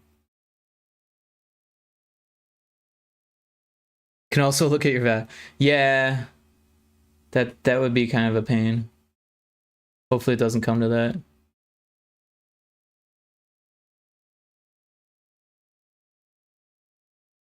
Let's see. All right, so it looks like we lost just a little bit. I can probably remember how that went. It was just But yeah, now we're back to, oh, it's still there. Oh, okay. So we didn't lose anything, thankfully. All right, so anyways, back to the story. So what happened was, I feel like my manager probably, like, after I asked for the PTO, I think what happened was my manager went to the owner and said, "Hey, you know how the assistant manager just asked to use all of his PTO and then left as soon as he did? I think Rick is trying to do the same thing." And the owner was like, "What, really?" And he's like, "Yeah, I think that's what's going on." So he's like, "All right, well, fire him." But and then he's like, and then he's probably like, but do it in a way so we don't have to pay him unemployment. That's probably what happened. And so at that point, they're like, "Well, how do we do that?" And I don't know, get him in front of the camera, you know, get him really upset on the camera, right? Get him upset on camera, and then we don't have to pay him. So I think that's what happened, because as soon as he came back, he's like, "Rick, come chat with me, you know, not in my office, but in the display room where there's like a camera." And it's like hot in there and real stuffy in there. And I was like, "All right, you know, what do you want to talk about?" And he's like, you know, talking about not giving me PTO, or like asking me why, and like all this stuff. And he just like wasn't listening to me, you know, like I said. And then he like turned away from me, and I like stepped in front of him, and he was like, "Well, that's enough. That's insubordination. You're trying to get in my face."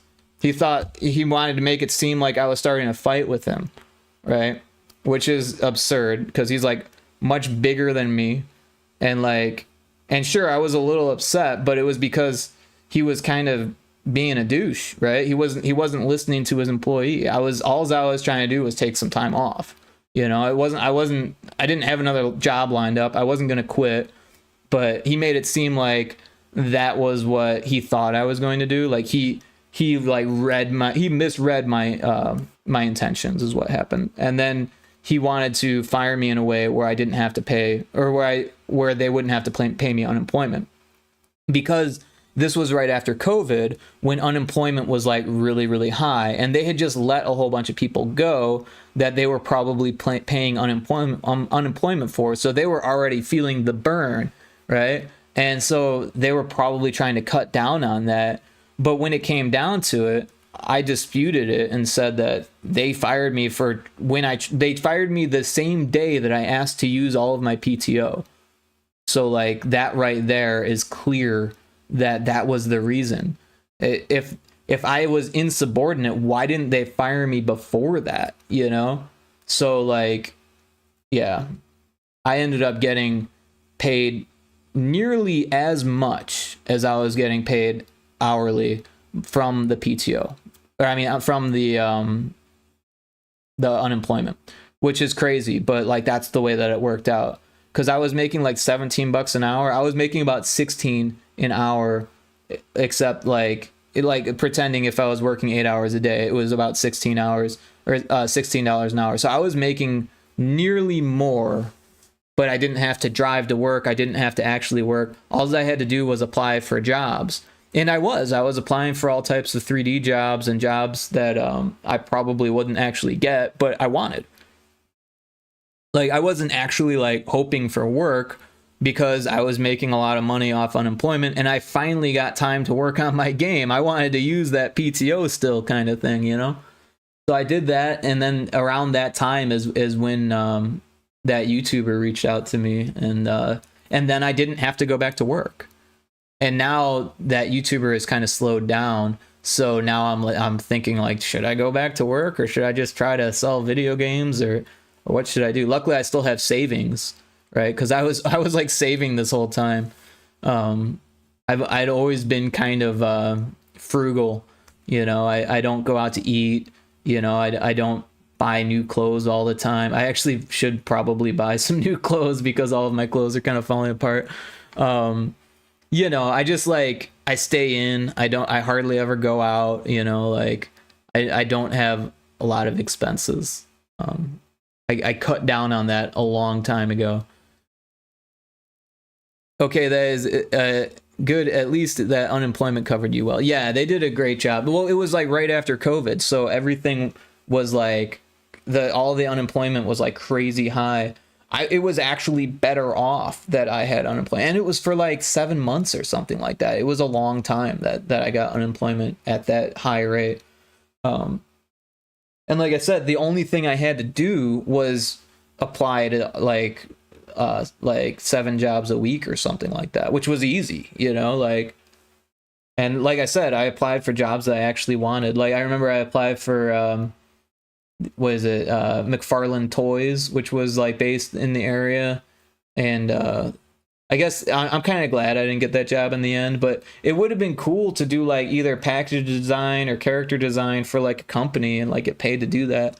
But I would have been doing like Fortnite characters and shit like that, so it wouldn't have been that much fun for me. All right, let's add a baseline to this second part here.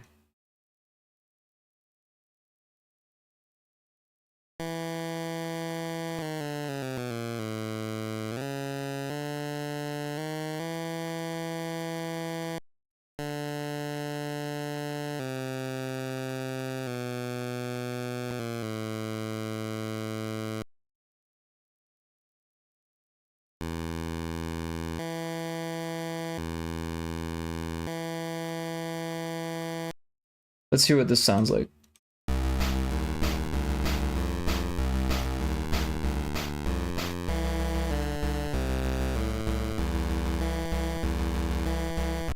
I don't really like that.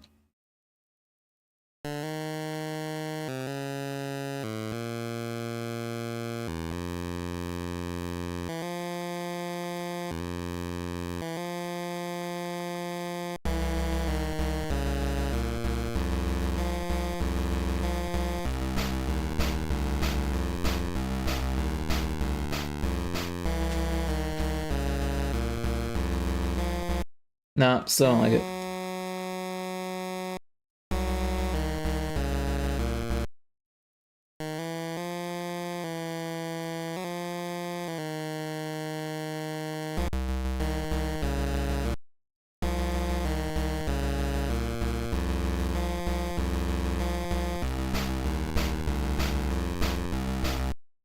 Cool, so I think hi-hats on this one.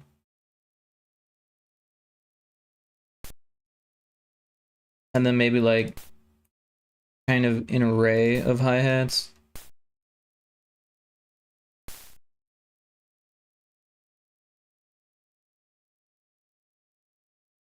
Yeah, something like that.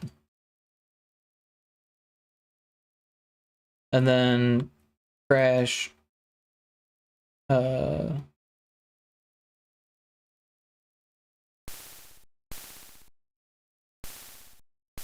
But probably lower. Actually, all of it might need to be lower now that I think about it.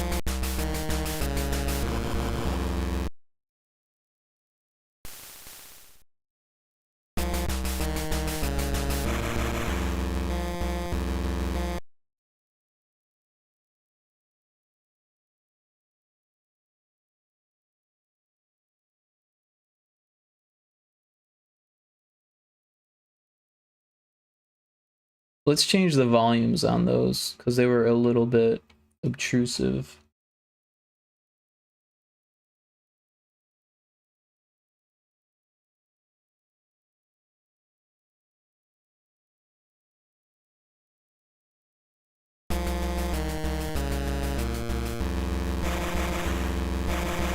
I kind of like that.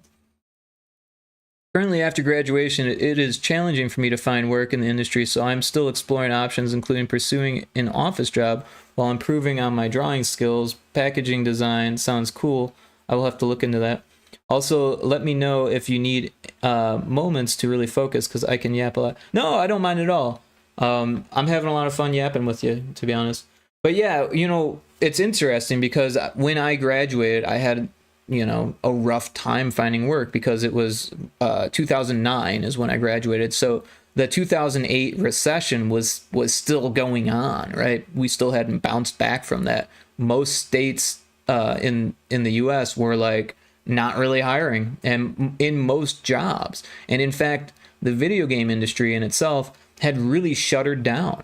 And I say it's interesting because around now, the video game industry is actually worse than it was, and a lot of the college students of this era, like graduating around now or post-COVID even, are dealing with the same thing, where there's just not a lot of people hiring because the whole economy is kind of slumping right now.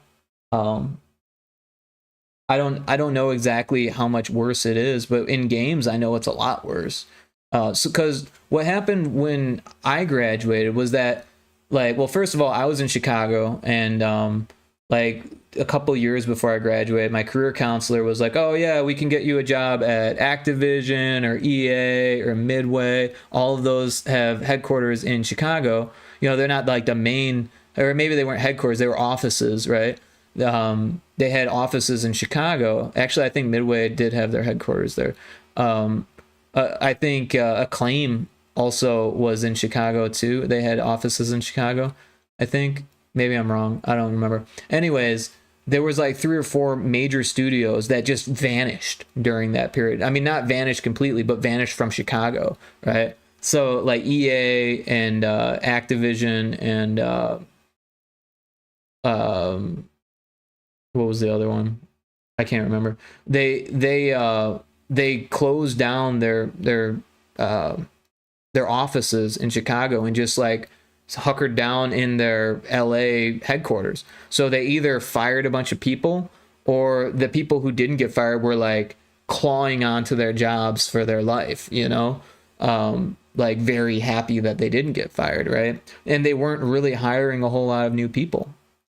A lot of the people who did get hired during that period, and because I've, you know, since then done quite a bit of research and, you know, met enough AAA devs to know that a lot of the people that got hired during that period actually were either family of people that were working there, or they were just really, really, really good. And I was not that amazingly good. I just wasn't. You know, I had a portfolio, but it wasn't the top portfolio. You know, it was pretty good amongst my classmates, but there weren't even a whole lot of classmates. Also, the school that I went to wasn't like a video game school. It was the American Academy of Art in Chicago, which is a prestige, or was a prestigious school. They actually just had to close down post COVID, after being open for like 101 years, I think, or it was either 100 years or 101 years.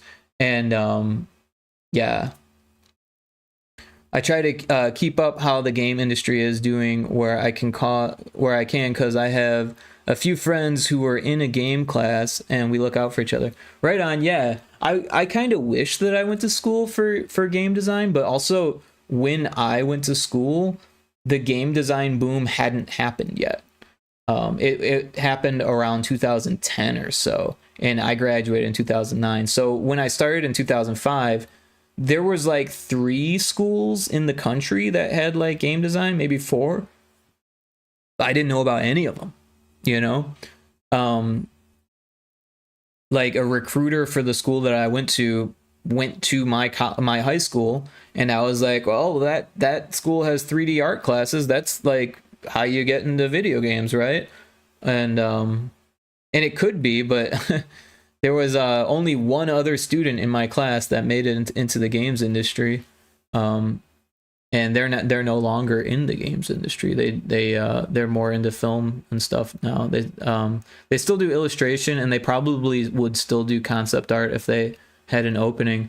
But it's really kind of about who you know in the industry. It's really difficult. They do say it's who you know sometimes. It absolutely is. It's 100%. It's funny that I was thinking that right when you wrote that. But yeah. It's more often than not, it's more about who you know than what you know. I mean, you still got to know the stuff, you know, don't let that fool you. You still have to know the stuff, but you also have to know the people. And not only that, but you have to know how to get along with people. And that can be the hardest part. For me, I didn't really network a whole lot in school. but also the 3D part of my school was like really small. But yeah, the career counselor that I had that told me they could get me those jobs, they actually left before I graduated. So I had a brand new career counselor who didn't even talk to me my senior year. They just focused on the new students because they're like, well, I can't help the old students. Hopefully they got help before the old person left. And then all of those game companies left, and I was like, well, shit. So I applied for Volition a lot. Of course, Volition has since gone under. But Volition was in like Champaign, Illinois, which was still, not close. I would have to move to work there, but it was within Illinois, so it was a place that I kept applying for. But I got a whole lot of no's from. Well, I got a whole lot of nothing from that until one day they gave me a rejection, and then I think I managed to get blacklisted from them actually because it was a weird thing, right? So I was like applying in a lot of places and just not getting any response. _alt95. Heyo, it's been a little bit. Yeah, welcome in. True. You need to keep your skills up and maintain relationships. Yeah, absolutely. Blacklisted. Yeah. So what happened was I got a email that was like, no, sorry, you're not what we're looking for, but it had a phone number on it. And I was like, wait a second. That's weird. There's a phone number on this rejection letter. So against my better judgment, I called the number and they were like, how did you get this number? And I was like, it was on a rejection letter. I just wanted to know if there was anything I could improve on my resume or something like that, or my portfolio, my resume, like, can you give me some pointers, And they were like, no, why did you call? I was like, well, there was a phone number on the email he sent me. They're like, well, you can't call this number. So like, I have a feeling that they were like, this person never getting hired. And maybe they even told other people in the industry, who fucking knows, because I did not get any good responses. Like I didn't even get interviews, and I applied at hundreds of places during that time. Like it was like every day for like for like at least the first year after college, I was doing it nearly every day. But I got good at understanding like different like studios, and like I found like there's a game dev map and like all this different stuff. And yeah, and in the end, I think I dodged a bullet, right? Because working in AAA is not all it's cracked up to be, at least in the States.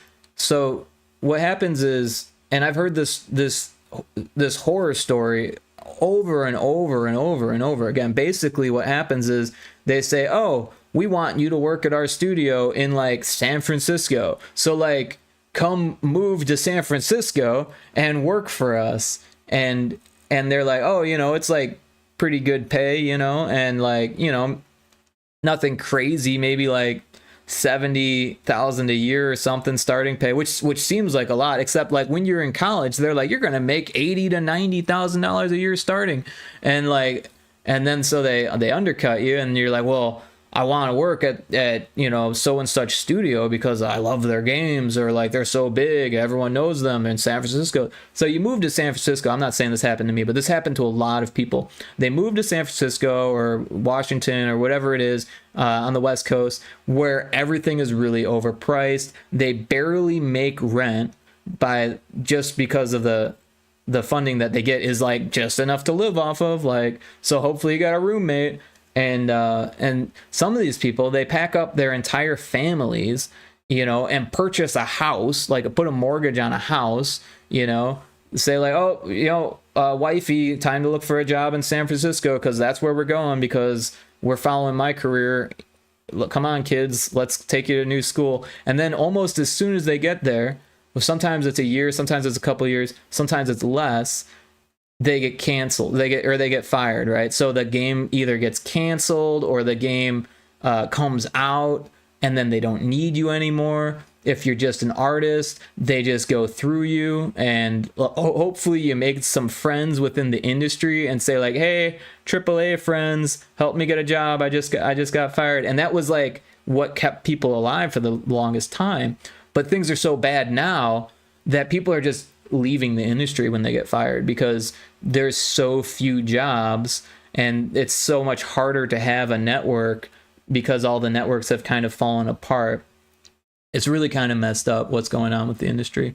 But yeah, I mean, and that's assuming that you don't get like sexually harassed or forced to work crunch, right? Because I mean, let's face it, most of these studios have some form of crunch, right? And that means that, yeah, it seemed like 70, 75, maybe 80 if you're like a programmer is like great pay, but then when you're crunching, you end up working for minimum wage if you put an hour to it, because they want you to work for over 50 hours a week, right?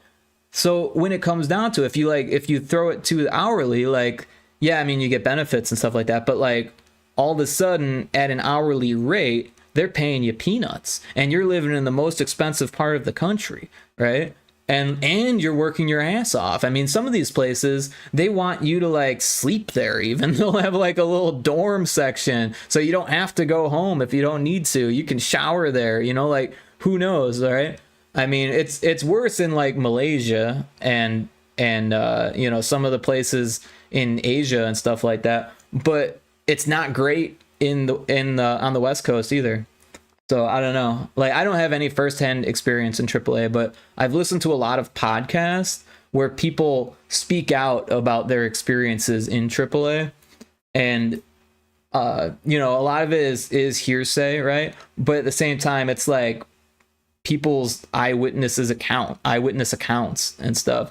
And then you have to worry, you know, you have to take in consideration all of the lawsuits and stuff that have been happening around all of these higher ups, you know, that have been mistreating people and stuff like that. It's a mess. What a time to come in, huh? Yeah, no, it's a mess. There's no way around it.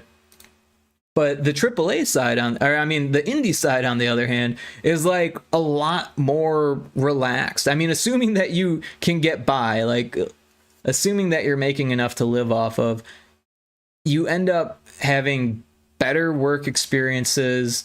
A lot of indie developers are like anti-crunch, or they try their damnedest to be anti-crunch, you know.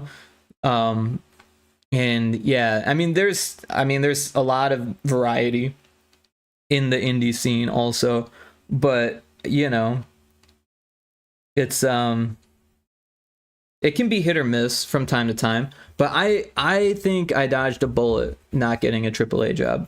I think that, you know, when I finally did start to get work in the industry and it was all indies, I was okay with that. I was an indie myself, you know, or I still am, right? And it just makes more sense to me.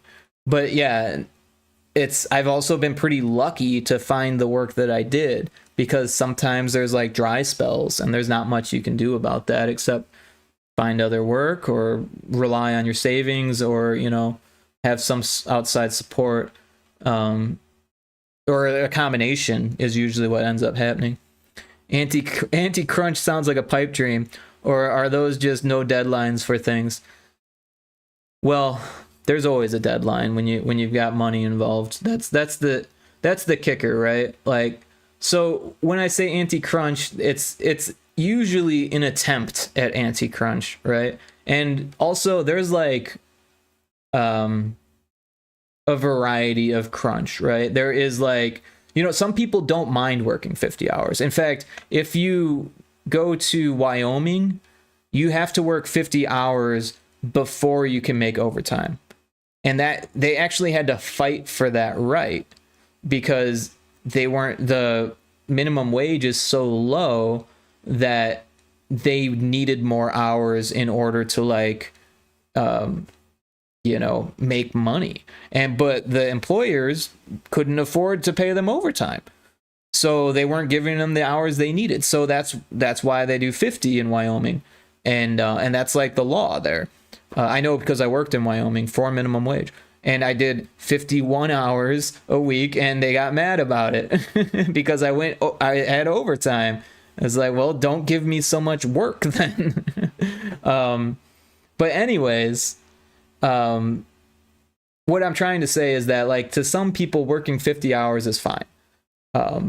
Other people, they don't want to work 40, and that's fine. You know, some people only want to work like 30, 35 hours, and it's more of like a part-time job. And sometimes that works for the studio because the studio doesn't have enough money to give them full-time pay. It really depends on each situation, right? It's not like crunch is an evil thing. It's just unrealistic deadlines. Well, it's different for every game, and there is an ad starting soon. I can't snooze it anymore. It's different for every single situation. Every game is different. They all have different dev cycles. The situation is always different. It's never the same, right? There can be similarities for sure, but it's always at least a little bit difference in nuance, right? And yeah, I can't really go into too much personal experience because of NDAs and stuff like that. And there is that ad. So we'll take a little ad break here. And I'm going to use the bathroom, actually. So let's throw on the music, and I'll be right back.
All right, I am back. And I got some more water. But yeah, either that or bad scope or planning. I mean, a lot of times that is the case, right? But sometimes it can be more nuanced than that, right? Sometimes, you know, especially with a smaller team, one employee can make a lot of difference and could set back deadlines, can make a big mistake, and cause things to go off the rails. They might be off the rails longer than you would expect because management takes too long to pick up on that. I mean, there's all types of things that could happen. I mean, even with indies, a lot of strange things can happen. You know, usually there is like more of a closer eye on what's going on with the indie studio because there's just less workers and the budget is typically tighter, so you're like making sure that you're not making those mistakes. But sometimes employees don't realize the importance of all that stuff. They don't realize that one mistake like that could actually put the studio under. You know what I mean? So I don't know. There's a lot that can happen, right? And then, you know, with games, it all comes down to like, is it a viable product, right? And sometimes you don't know that until you release it and you find out that it wasn't. And then, yeah, like, sorry, that was our chance kind of thing. So like, you never know what's gonna happen.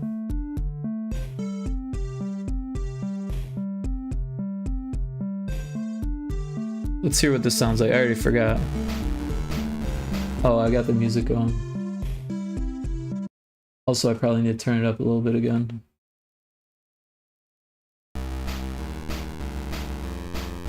Oh no, it seems to be loud enough.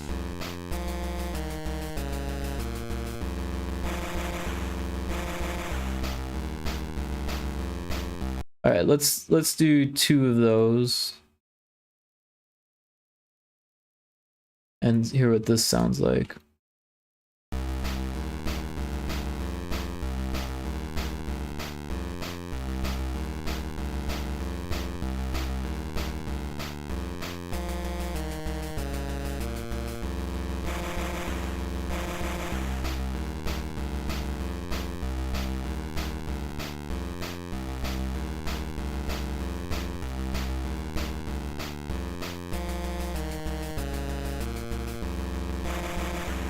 I feel like it should do 2 more zeros, and then it should have like a variation on the 1. So we'll do a 2, and then we'll copy and paste 1 onto 2.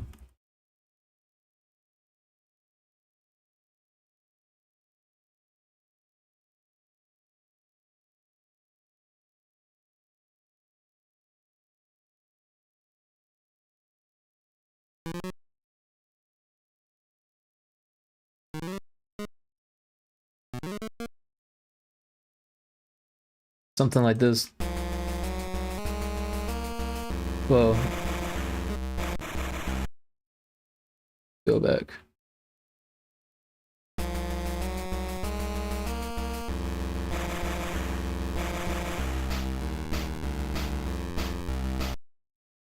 And there's a Pokemon in chat.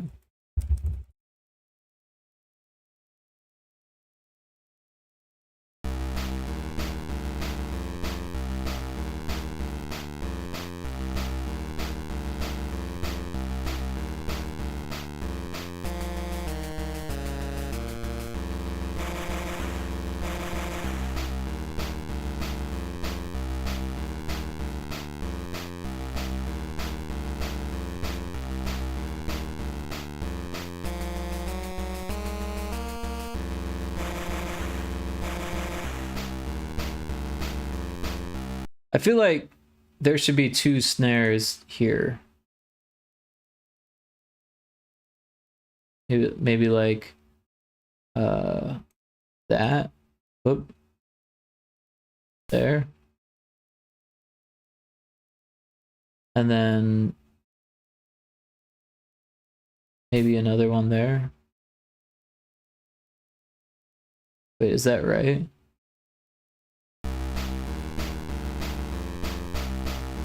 No, that's not right. Wait. There. That's what I want.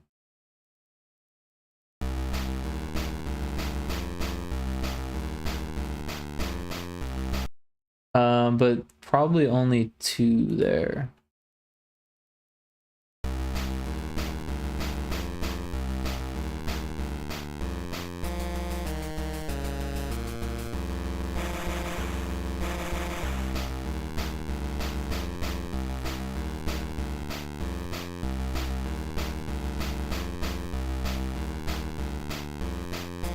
I feel like it was the other one. Oh, we got a raid.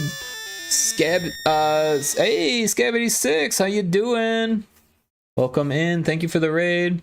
What were you up to? Appreciate the raid. We're just making some music here. I imagine you were making pixel art. I didn't have a chance to check it out. Hey, thanks for the follow. I appreciate that. Gato del Fugo Galio. Gato, we'll call you. Mr. Wah, welcome in everybody. I appreciate the follows, Mr. Wah, as well. They said me to spam. Raid. Yeah, that's a cool emote. I like that. Well, I appreciate the raid very much, everyone.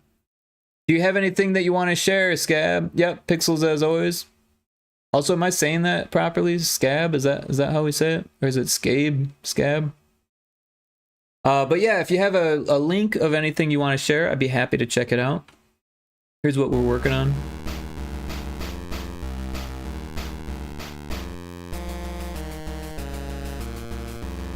Yep, watching some Pixels before sleeping. Nice, nice.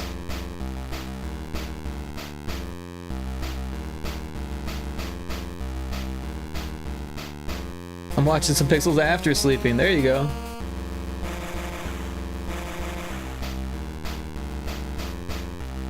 Yeah, I've been working on this game. It's a pet simulator. So we'll save that. This sounds fire. Thanks, thanks. Yeah, so I'm working on this game, and I'll throw on some background music while I show you the game here. But it's a pet simulator that has a dungeon crawler aspect. So we just made 3 different pieces of music for it. I wanted to have a boss fight, but I think I'm gonna take this out because, or I kind of already took it out because it wasn't feeling good. And I think I'm gonna figure out some other kind of combat-ish aspects for the dungeon crawling part instead. What are you using for to make music? So the music that we're listening to right this second, I actually used Ableton to make, but for this engine, I'm using GB Studio for this game, and GB Studio has its own music part. So yeah, I can show you the game real quick, but also I can show you the music that we made. So here's the first song we did today.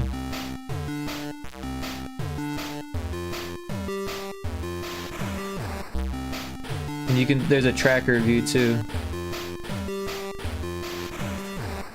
I like the concept. Cool.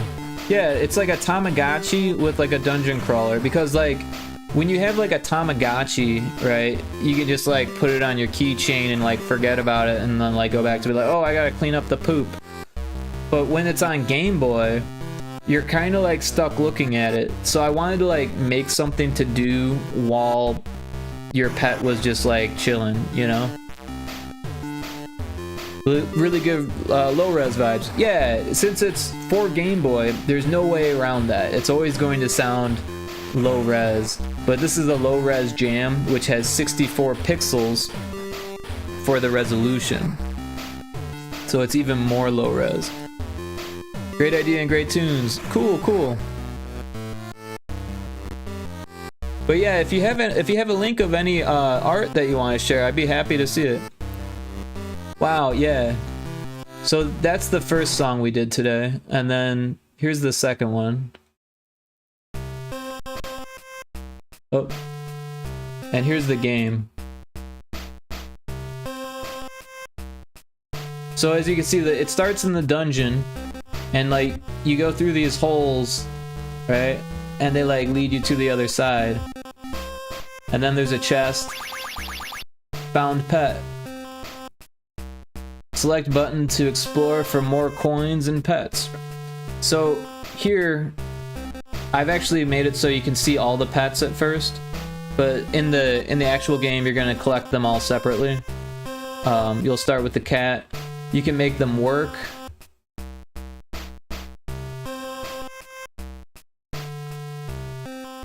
And yeah, and you can also put them to sleep, which stops them from working. So they gain health from eating food. There's a little clock here. This is their energy. They gain energy from sleeping. Oh, we need to wake it up so it can work. And then you can spend the money on food and water here. So food there and water there. And then if you hit select, it'll take you back to the dungeons, and then you try to get the chest. 15 coins, it tells you the total, and then you try to find the way to the exit.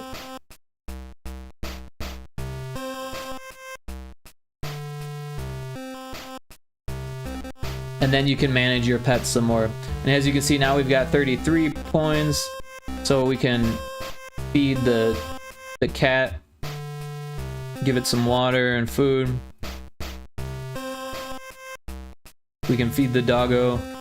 And yeah, their face changes once they're happy. Like, they start unhappy, but once you get to 30, I think they get to like a mid phase, and then once they get to 60, then they get to a happy phase.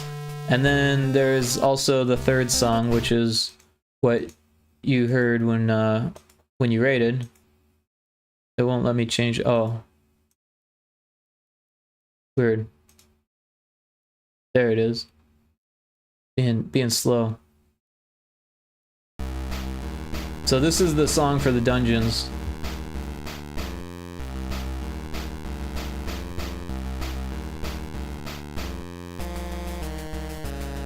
And right now there's 30 dungeons.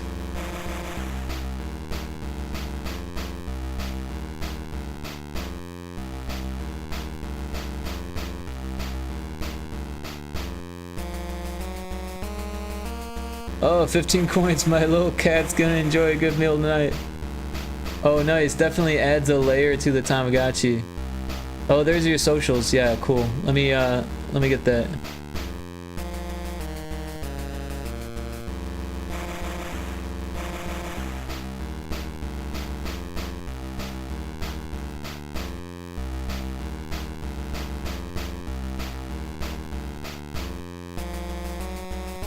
Oh, you've got a VGen too, huh? That's really cool. Let's check that out.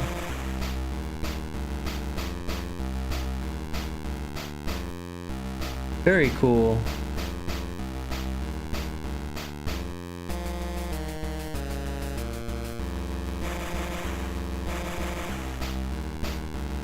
Stardew style portraits. Wow, these are really cool.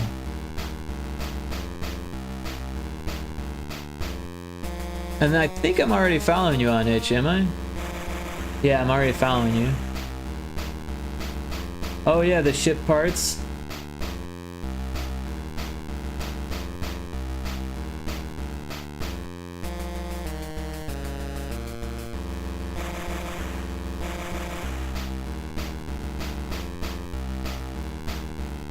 Already found you here as well.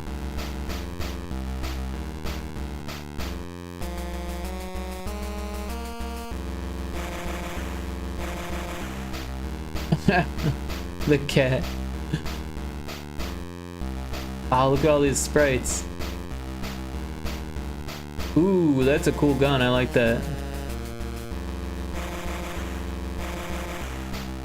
Yeah, these are nice. The Batwing looks a lot better.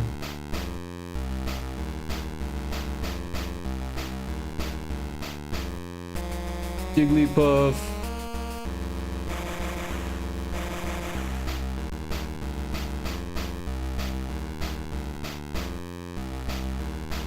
Look at that. That's cool. Red bubble, huh?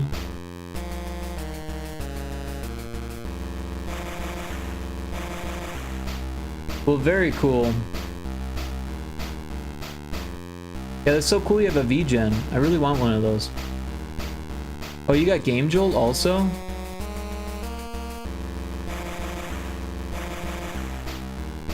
Give you a follow there. And a friend request. Man, I always forget about Game Jolt. Very cool stuff. Thank you so much for sharing.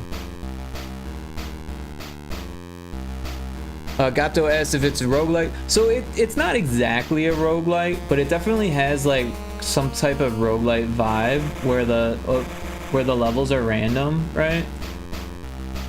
But honestly, I was kind of thinking about making them not random.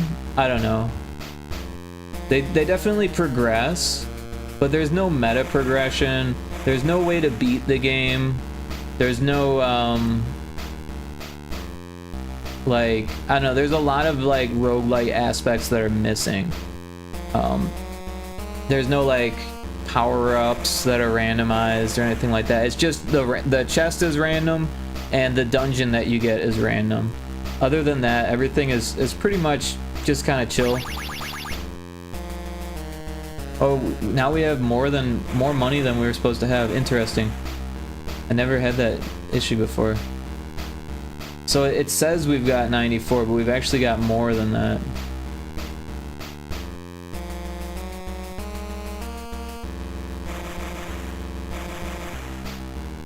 That was a bug I didn't think I'd find, or I didn't think about.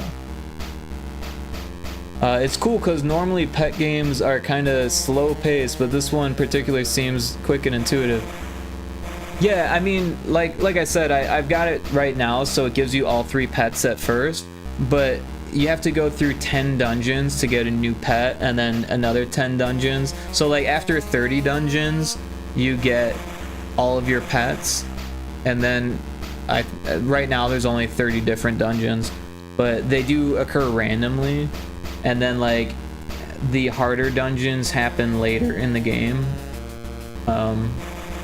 So yeah, nothing crazy though. I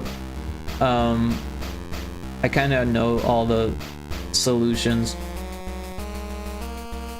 You can clean up their poops.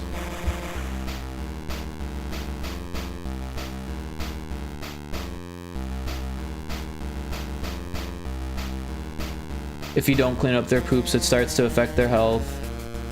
Yeah, they run out of energy from working. Then when you put them to sleep, it gains their energy again. I don't know if I said that already.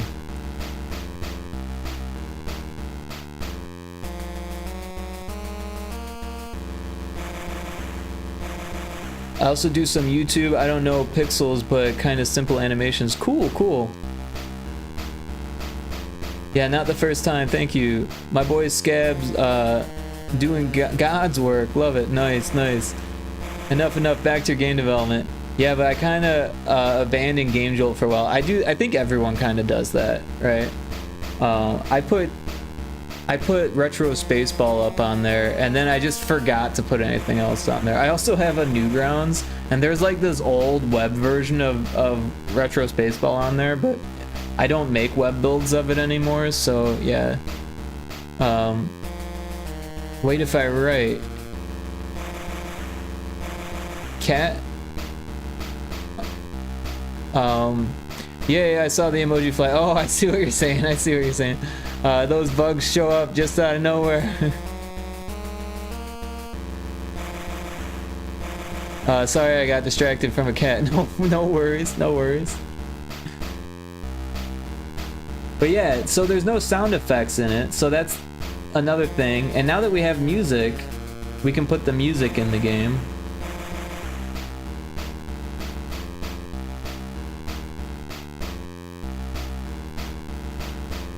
But yeah, I don't think we've seen this one yet, so we must have hit the next level. Got more monies. But yeah, if you're like stuck in a dungeon, then you can't manage your pet until you get out of the dungeon. But they're still active, like they're still working and eating food and getting tired, etc. So if you're like, oh, I can't figure this out, it can be a little bit more stressful than your average pet game or pet simulator.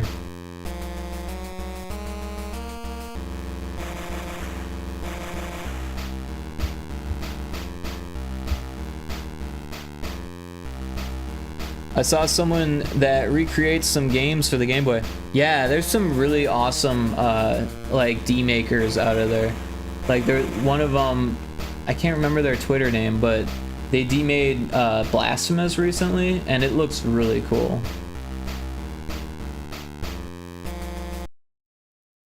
But yeah, those are the 3 songs. And then what we kind of need to do is come up with a list of sound effects.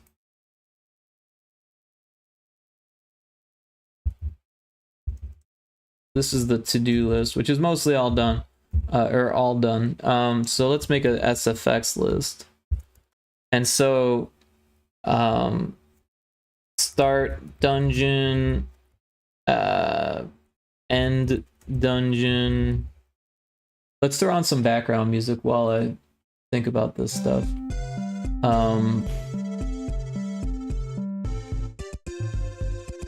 Oh boy, can't wait to feed non-gluten bread to my ducky.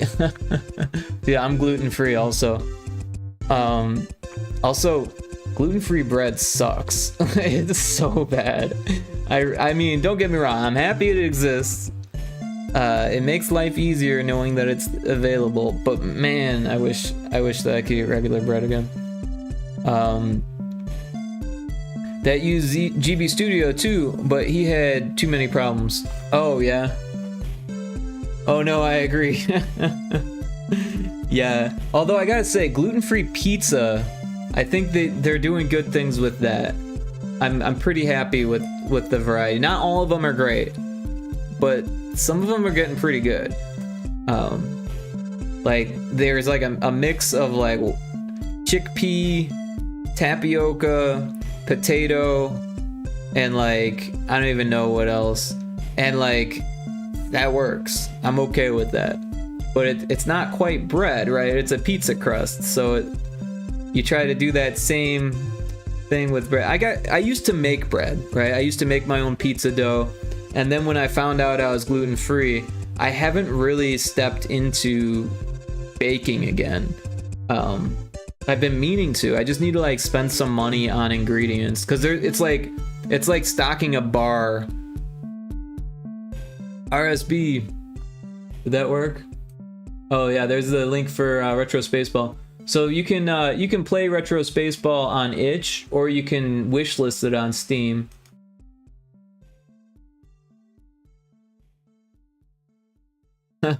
So what's cool about the commands? So there's a few Retro Spaceball commands that should actually play like a little video,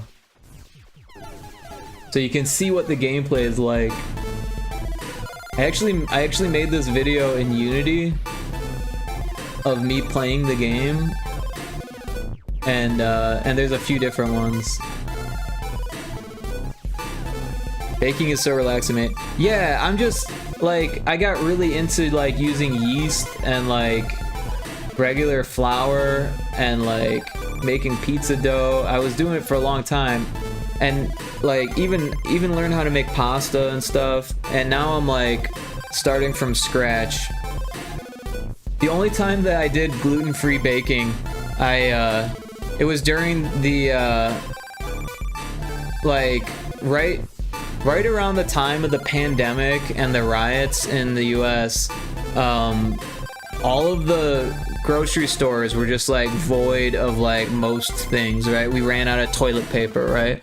That was the one that everyone heard about. There was no toilet paper. Well, there was also no flour, right? So like I was like, well, like I'm not just gonna like not bake. So, and like all of the flour was gone, not just like regular flour. The only gluten-free flour that was available, and I didn't even know that I was gluten intolerant, was coconut flour. And I tried to make a pizza with coconut flour, and it just did not work at all. I ended up throwing it all away. It was like expensive too. Biggest waste of money. Come back soon. Okay, yeah. Take your time.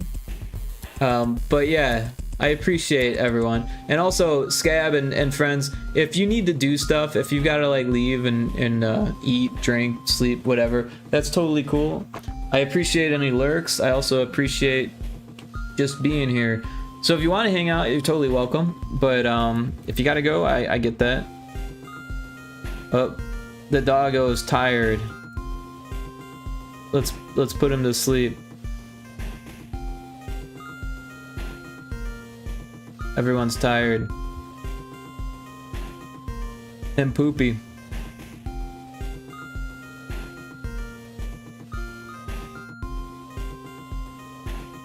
Time for bed. Oh, cat's got more poop. Dog's got more poop. There it is. Gotta sleep. Yeah, it's 6 a.m. No worries, no worries. But yeah, it's 7 a.m. here. I've been up all night, but I'm trying to pull an all-nighter to fix my sleep schedule. I actually woke up like fucking 12 hours ago, or like 13 hours, 14 hours ago. So I haven't even been up a whole day yet. Alright, so we got start dungeon, end dungeon. We already have one for find chest. That never worked for me. You know, it's a lot easier for me to stay up for like 20 hours or so than it is for me to like go the other way. Like if you only sleep for a couple hours and then you like go back to bed like 8 hours later or something like that to try to fix your schedule, that never works for me. But if I stay up for like 20 hours, that works for me. I'll just like play video games or watch shows or something, and that usually keeps me awake. I prefer to just hide my electronics the whole day. Trust me, that works pretty well. That's rough for me because like that's all I do. Either making games, making music, or like, you know, watching stuff, playing games. I don't really have much else going on here. I exercise, that's about it. Exercise, cook, and eat, and then get to work usually. And this is me working. But yeah, so I already have the chest. But let's do oh yeah, the warp. And then I think that pretty much does it. Oh, we wanted like obstacle damage, we'll call it. Yeah, me too, but sometimes I need it. Animation is pretty time consuming. Yeah, animation is crazy time consuming. Holy cow, yeah. No, I studied animation in college. I'm not terribly slow at it or anything like that, but yeah, if you're doing like a big animation, it can take months, you know what I mean? So, yo, just gotta do what you can, go at your pace, and I don't know. One thing I always tell people, especially when they're just starting out, is like having a small canvas makes animating so much easier. Of course, drawing in general is hard with a small canvas. Yep, gotcha. Yeah. Like, trying to do 8x8 drawings is so tough. I'm getting better at it. But like, even this little poop was like hard to draw, you know? And there's like a pixel messed up there. But yeah, these are mostly 16x16, right? The arrows and the lightning bolt. Even this is, well, you know, 8x16. Oh, is that your YouTube channel? Let me take a look. Not much, but it's honest work.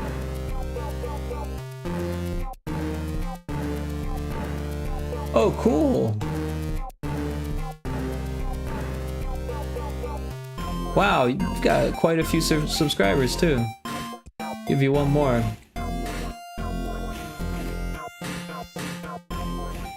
Very cool.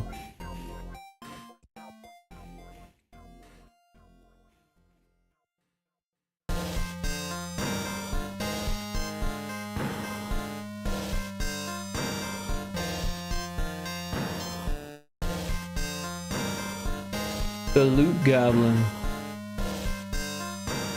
That's cool. Do you do everything yourself here? Like all of the audio and all of the everything? Or do you got like a small team that you work with?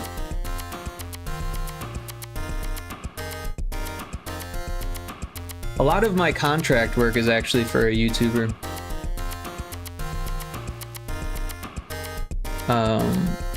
Alright, so obstacle damage. So then we want like cutscene stuff. Yeah, animating and editing. Oh, cool.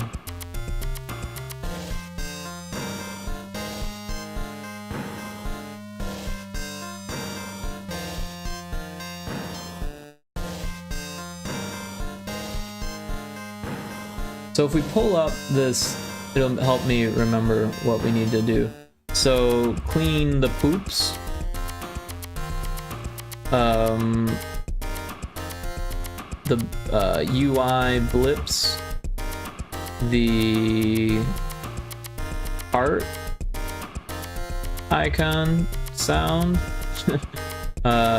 Arrows. Work. No work. Food. Water. Energy. Icon. Money icon. Maybe make money.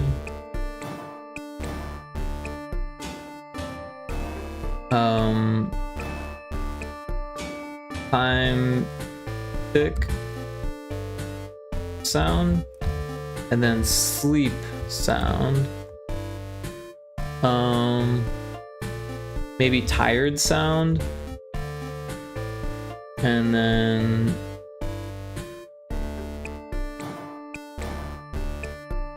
I don't know, like starving sound. I think that might be enough.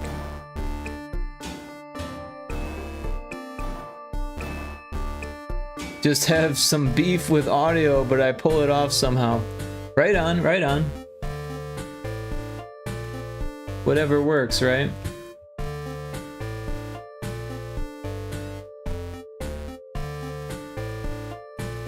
Yeah, what I usually do for my YouTuber client is mods.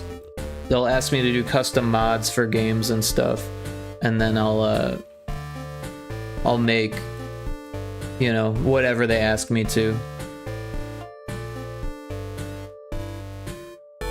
Oh, there's an ad break. I'll take this opportunity to go to sleep. Have a good stream, mate. Yeah, thank you. I appreciate you being here.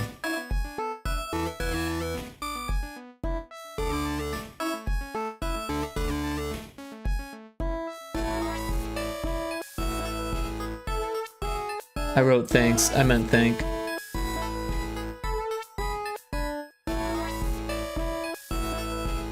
So I think we got enough sound effects. There might be some that we missed.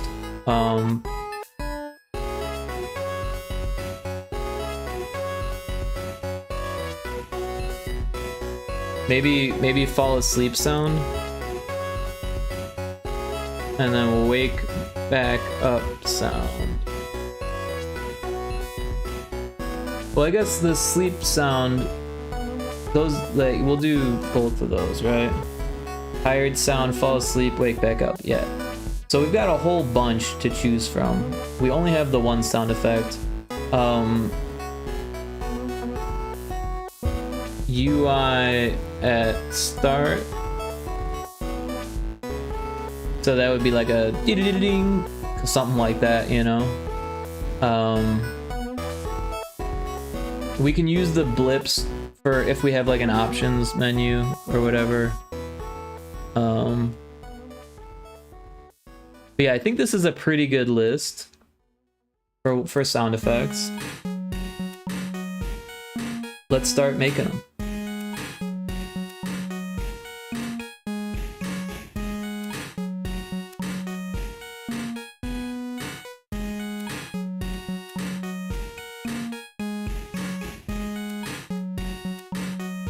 So yeah, I use this software called BFXR. It's my favorite for making retro sound effects. You can actually use it to make more like, I don't know, what do you call it?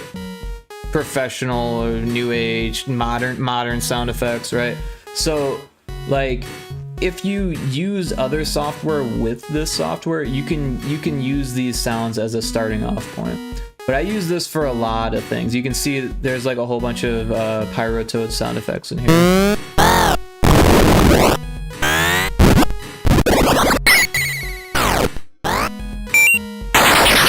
a little loud, I think, right? So I should probably turn those down. Oh yeah, they're way loud, so I'm gonna turn them way down. And I'm actually gonna leave the background music on. And That's probably a little bit less crazy, right? It's still a little loud though, isn't it? It's a little bit better. People like that one.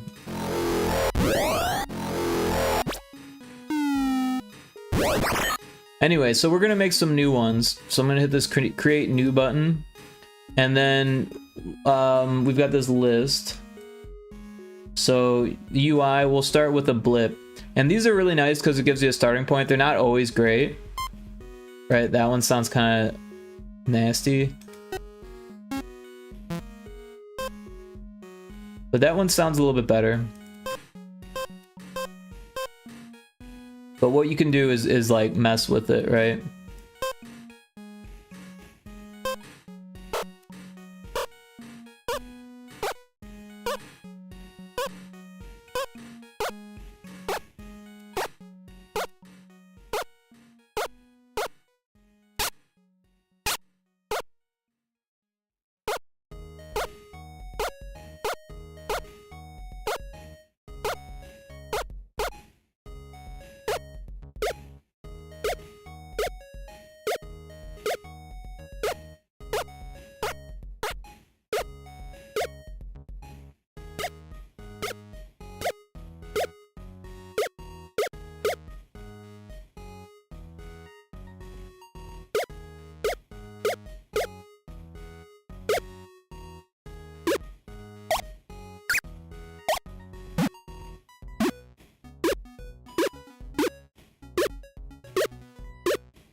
That sounds pretty good.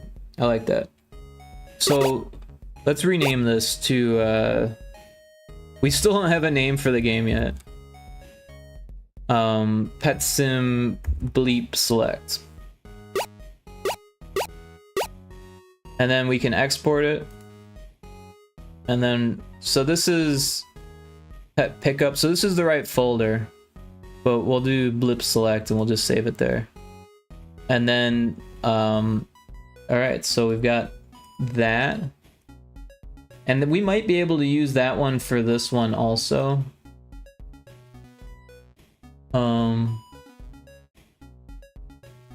Usually what I like to do is make like a positive, a neutral, and a negative one. So maybe we should do that, so that way we've got a variety. And the best way to do that is to just play with the frequency. Like that would be the negative one, right? So we can just export it as blip select negative. And then for the positive one, or maybe we want the neutral one, right?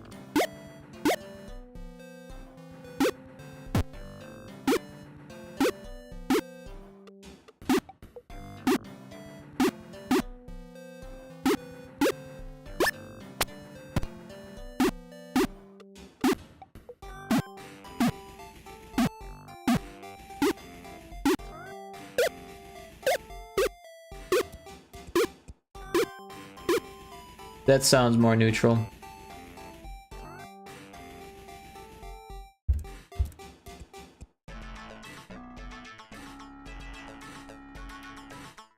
Alright, so that should take care of all of our UI blips. So I'll put an X there. And so now we want start to the dungeon. So this one, it could be anything really, but I think power up is probably going to give us the closest. And that's not at all close to what we want. That one's a little bit closer.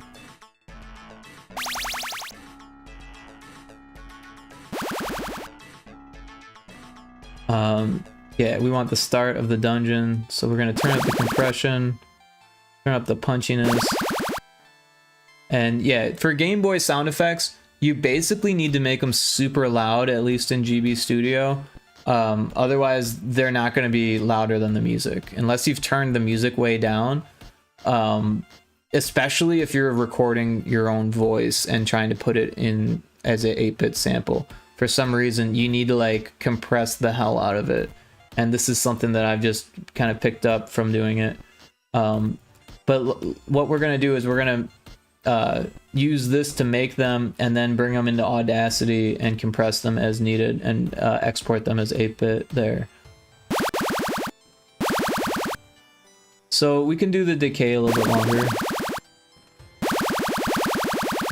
So now the thing with GB Studio, at least, and I'm not sure if this is true for all Game Boy games, but at least in GB Studio, you only get like 3.6 seconds or something like that. Less than 4 seconds. So you do need to make sure that it's less than that. And if we go over, we can always adjust it in Audacity.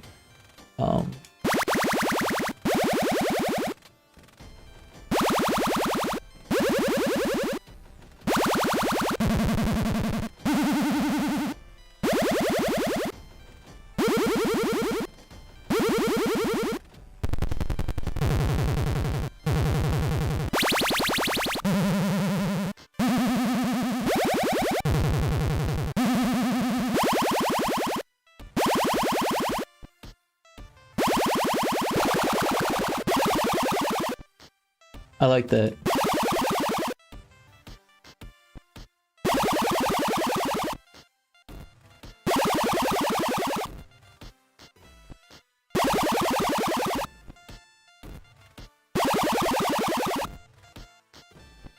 Alright, so that's going to be our dungeon start.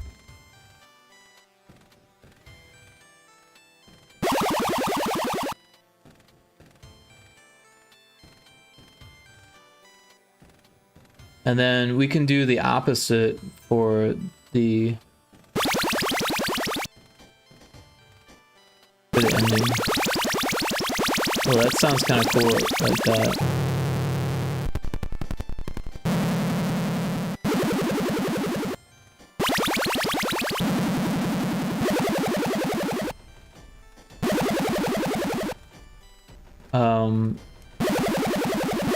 Yeah, I think that should be the dungeon end. But we also wanted like a button press for the start.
Alright, we'll make this one game start.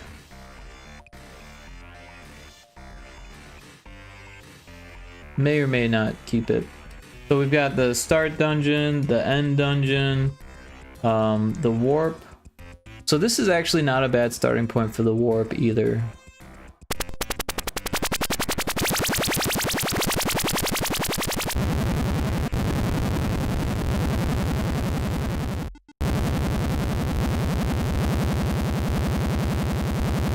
But we need it to be much shorter. Because you go through the warp all the time.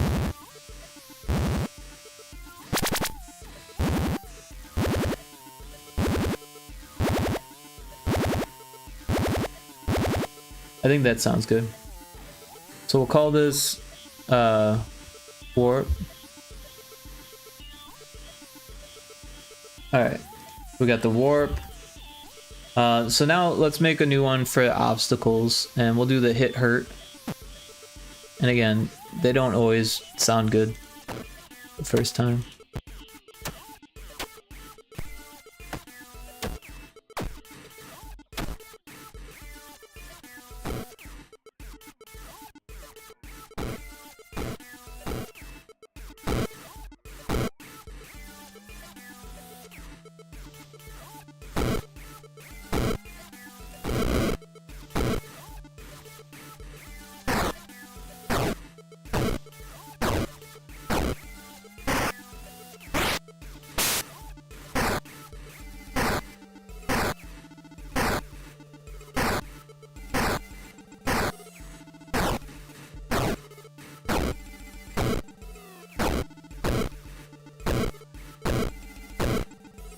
I think that works best.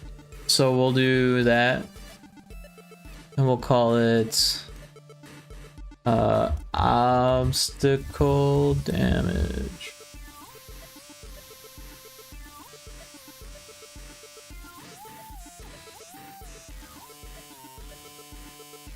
And there's a cast form in chat. I've never heard of this.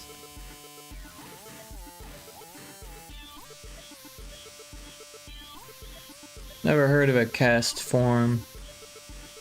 I feel bad for our cat, it's about to die. But we got our obstacle damage now. We need to clean the poops. So let's see here. Probably a power up. That sounded terrible. Also, we just changed that. I don't think we can get it back. That's okay. We saved it.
Alright, I think we've got our poop clean sound.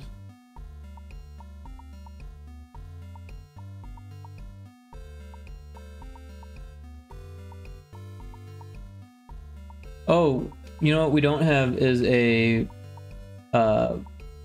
pooping sound, right? When they poop.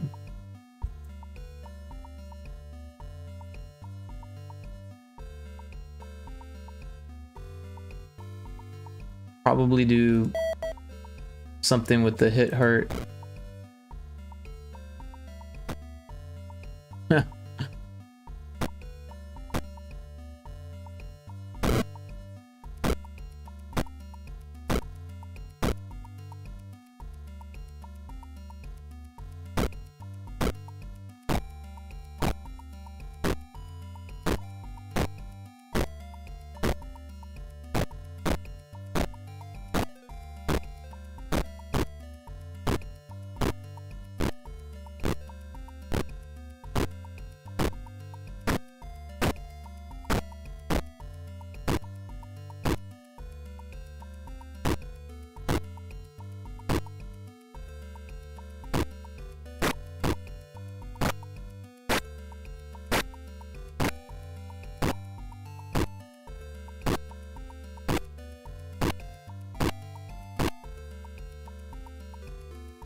Let's call it poop. Alright, so we've got the poop. Got Got our UI blips. So now the heart icon, when you hit it, it comes up with like an info message. So probably a power-up sound.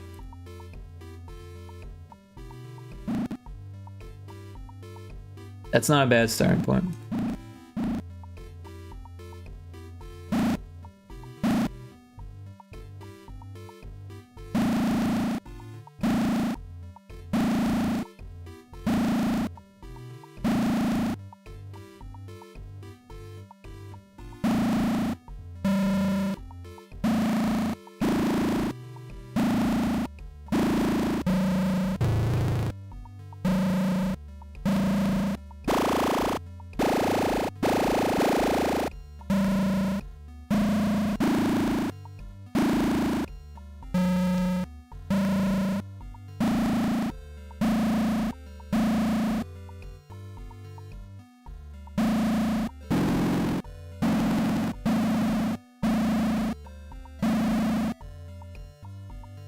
Let's go with that.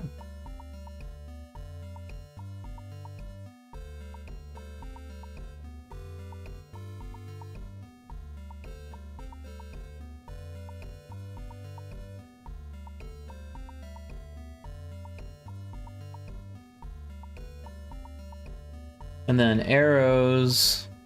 So those will be like blips, right? But better blips than that.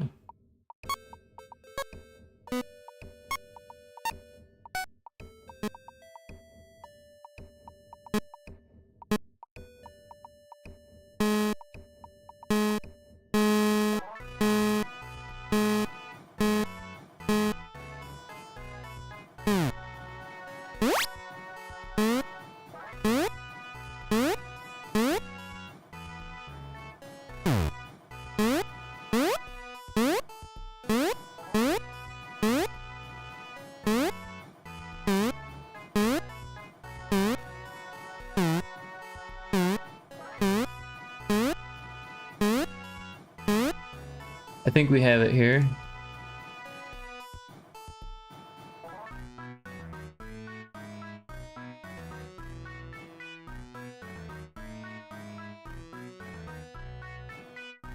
And then for the work, yeah, I don't know. Maybe we'll start with an explosion. But then give it more decay.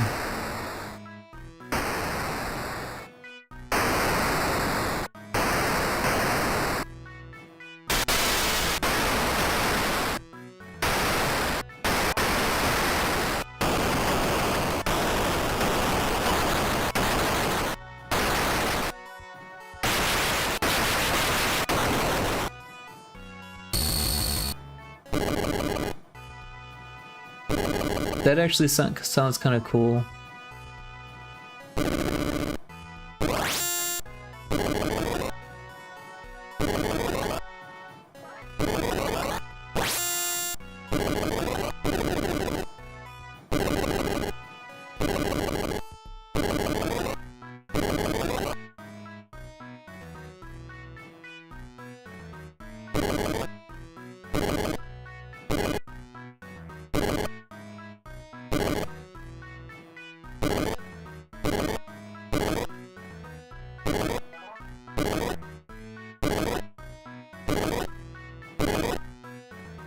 Alright, we'll do that.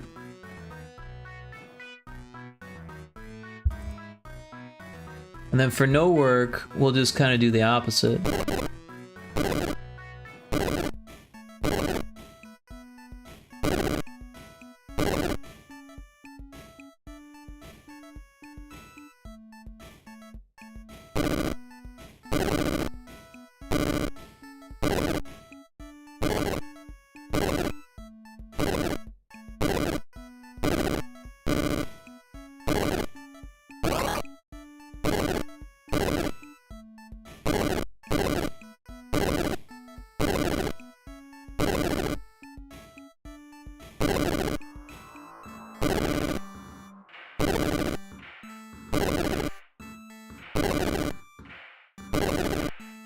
Alright, we'll do that for no work.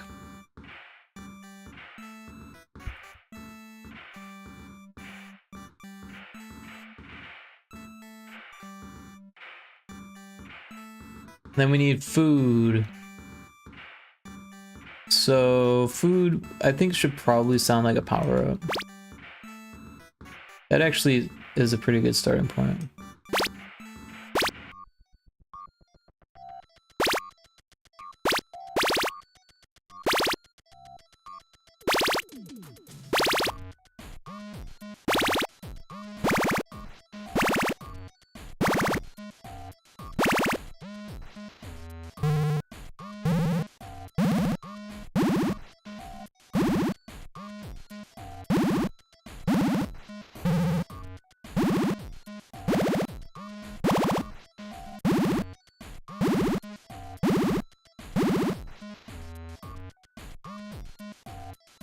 Alright, this one will be food.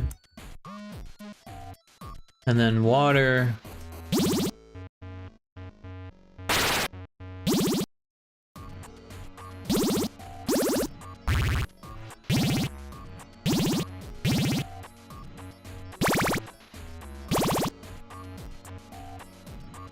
We want it to be similar but not the same, right? So I think that works pretty well.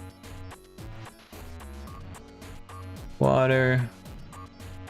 Alright, so we got the food and the water. So then the energy icon. Actually, I feel like this might be a decent starting point for that too, but we want it to be a little bit longer.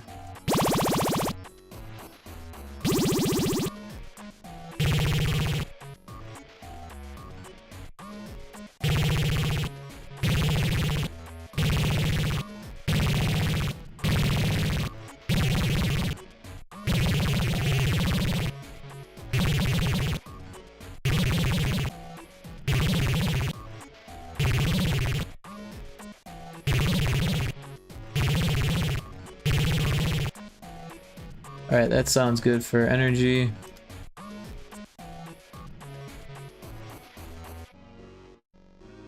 Oh look, there's another bug. When it gets below 0, it keeps going.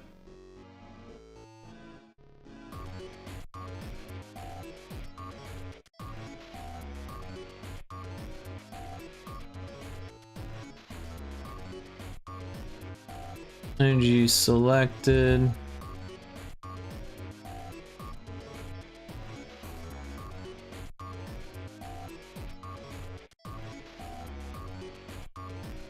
And then we need money.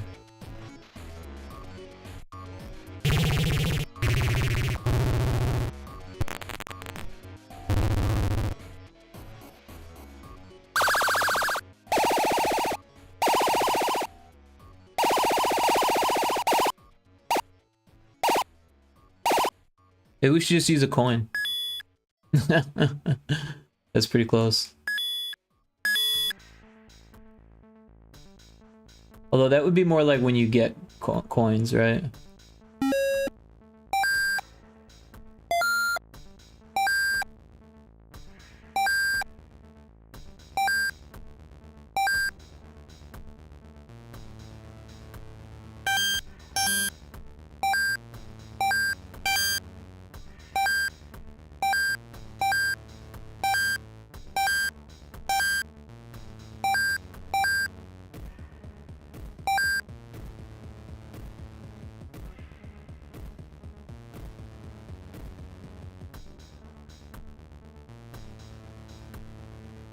Although, honestly, you get coins pretty often, so that might be too much.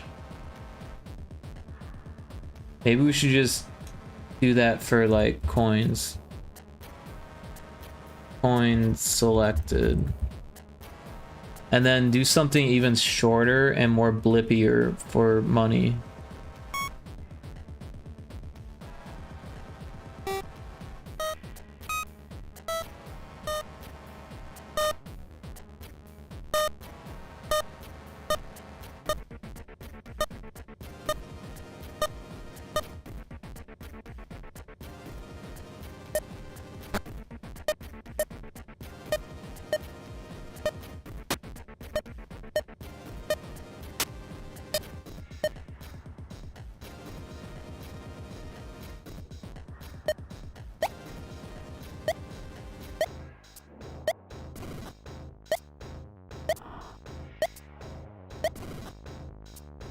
Alright, I think that works.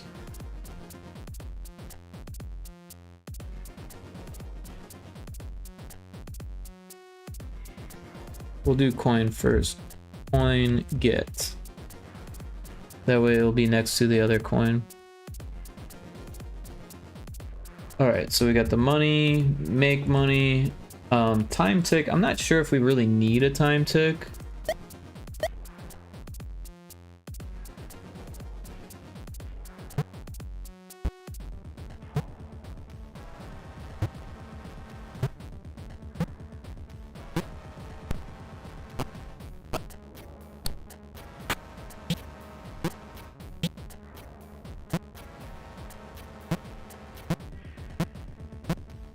We'll make it just in case.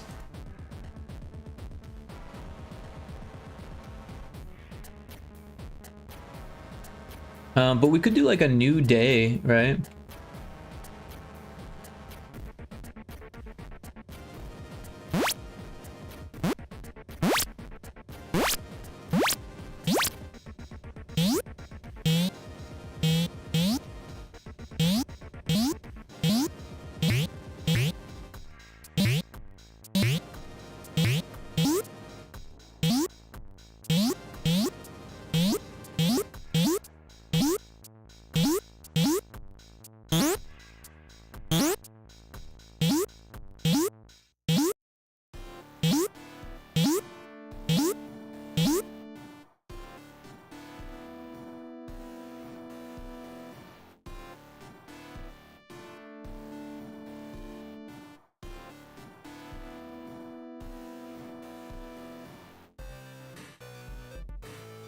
Tired sound.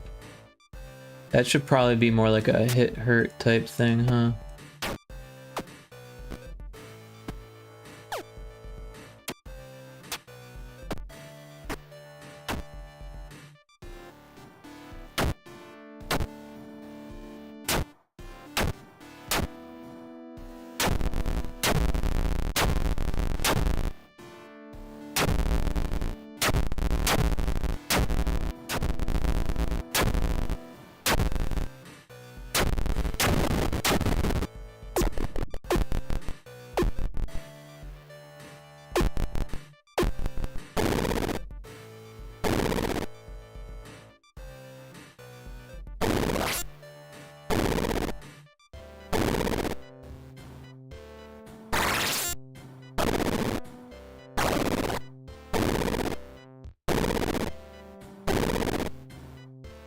I like that.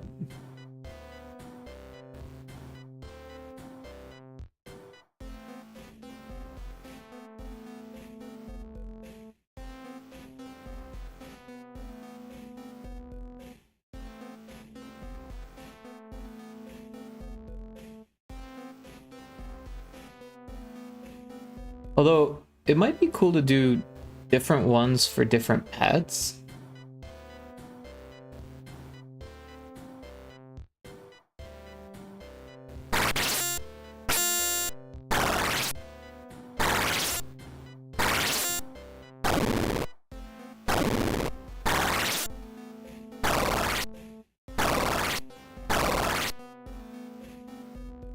We'll just make a few different ones.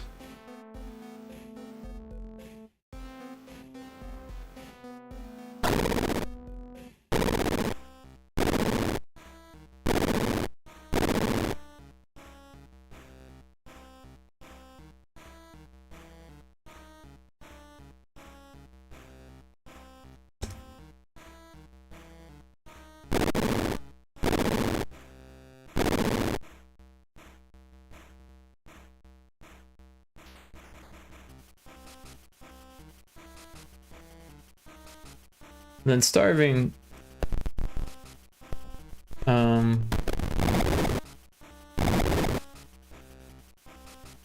of feels like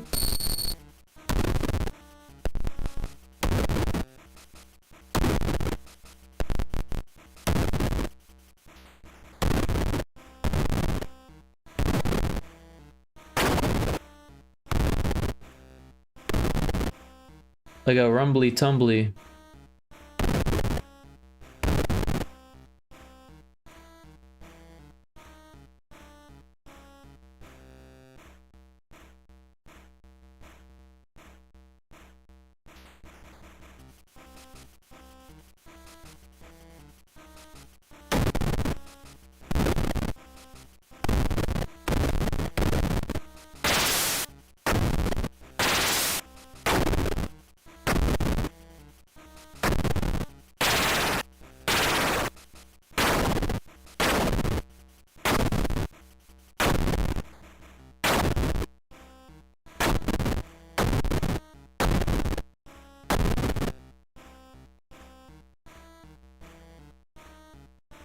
I'm not sure if this is different enough, but not sure if it really needs to be either.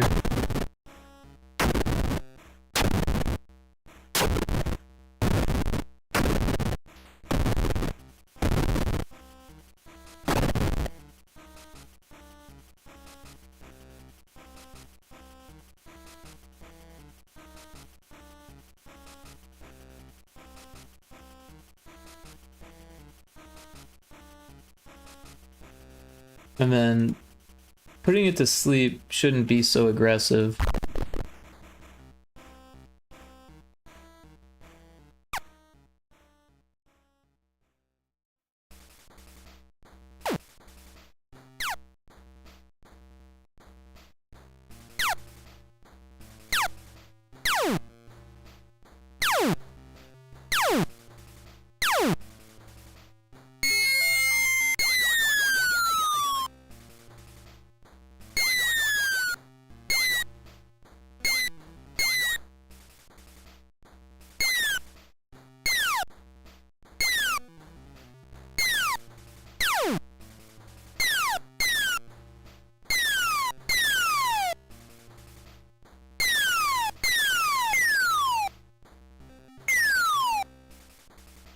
There's like a lot of something going on there.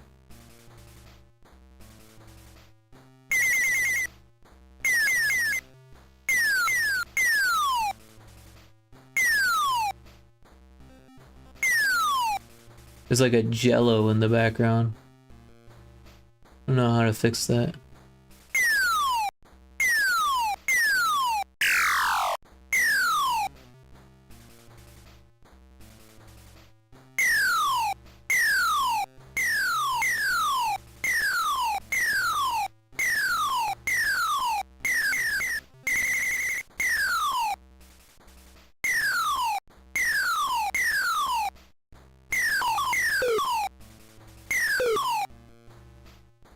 Hey, RSVP SFP, welcome in. Have a good lurk. Thank you for dropping in. Hope you're having a great morning.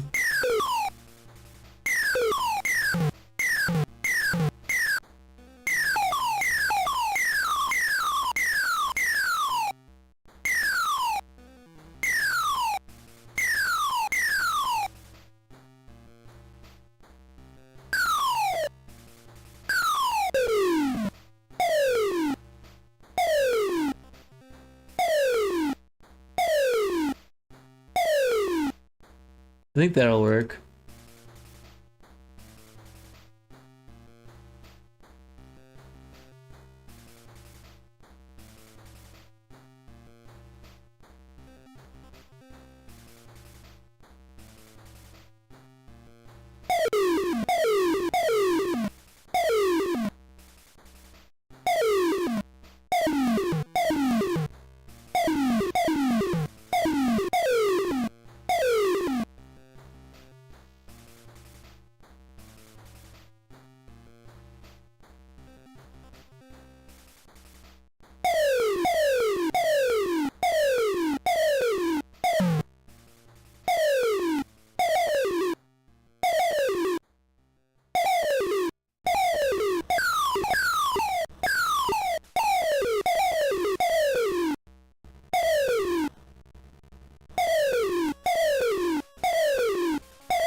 Alright, so we got our fall asleep sounds.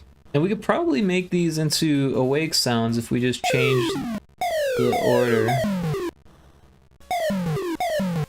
Maybe not.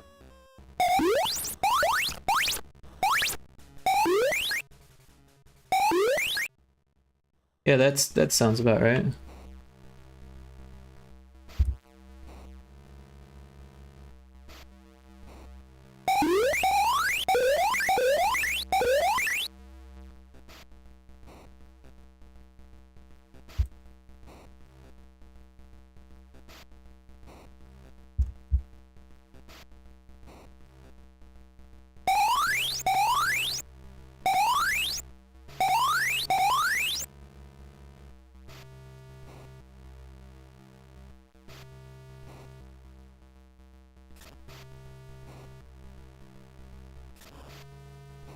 Okay, I think that does it for all the sound effects.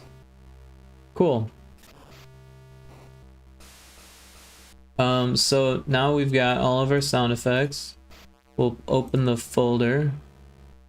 And yeah, one of them, the pet pickup, we don't need to edit, but we'll grab the rest of these. And deselect that one. We'll open Audacity.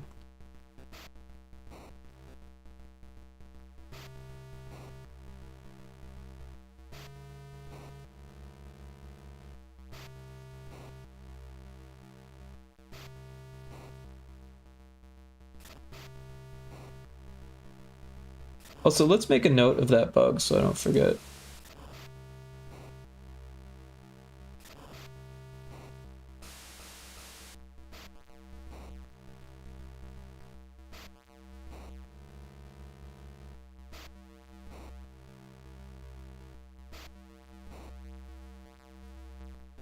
All right, so you can see already that there's like a tail on the end. We want to get rid of all of those tails. And then we're going to want to compress these sound effects a little bit so that they fill up the whole space.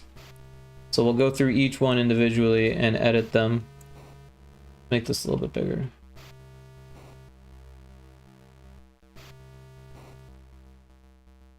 So yeah, first we'll just go through and delete all of the silence. And I think there's actually a way to automate that.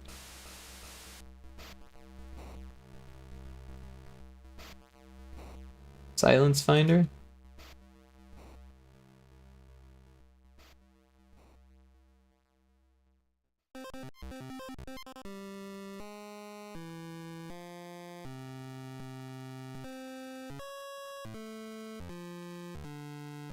So I don't think that worked.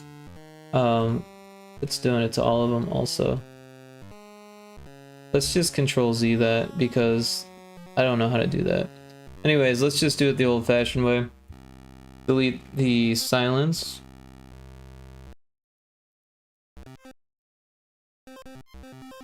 There's really not that many sound effects.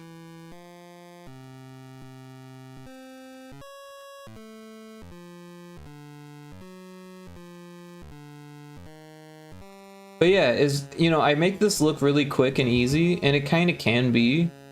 But a lot of times when people are just starting out, it's a lot more difficult than I'm making it look. Like, just with the software that I'm using, it can be difficult to learn. It took a lot of playing around with to get it to like kind of know what it's gonna sound like and what I can do with the different sounds. You can of course just let it, make the sound for you, but those usually don't sound very good right off the bat. I mean, some of them sound pretty close, but only when you're lucky, and a lot of times it's faster to just dial it in than to wait and keep clicking and listening until you get one that you like. Usually I do a combination where I click until I get something that's a good starting point, and then I start adjusting from there. But a lot of people making sound effects, they'll spend a whole day or more making this many sound effects. So it's nice that I can just like kind of whip it out in a few hours, or I mean less than an hour or whatever, just kind of whip through it and do what I need to. So next we're going to you kind of want to normalize it, but it may not need any normalization. Also, sometimes it puts it off center like that, and I don't know why it does that, but I have a feeling it has something to do with the way that the sound was made. So we don't want it to do that. What we want to do then is compress it. So this setting is what I like, my default setting for it. It's what I leave it on. And then you can kind of repeat it until it's like super compressed. Oh, for Game Boy. Obviously, I need to change my my thing.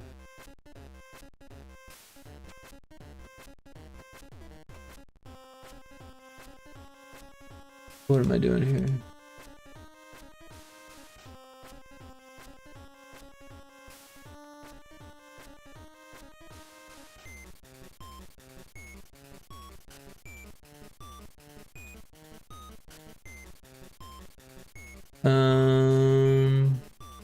Oh, I'm like, where is it? It should be this. All right, so now it should be working, right? Okay. Yeah, and it's like way loud, but that's okay. So I'm just gonna repeat the filter, the compression. And again, we want to make sure that all the silence is removed, so you can see I missed a little bit here. We're gonna get rid of that. Because what happens in GB Studio is that it creates like this nasty buzz whenever there's like a little bit of silence. So like even this little bit, you'll hear like a nasty buzz. So you want to make sure that you get rid of all of that for GB Studio. Again, when I'm doing stuff like this, like it's not the same as what I'd be doing if it was for modern sound effects in like Unity or something like that. So just, you know, keep that in mind. Uh-oh. So we want to compress it again. For some reason it lost that. Then Control R, I think. Yeah, repeat. For some reason it's not, it wasn't, it's giving me this. Weird. Anyways.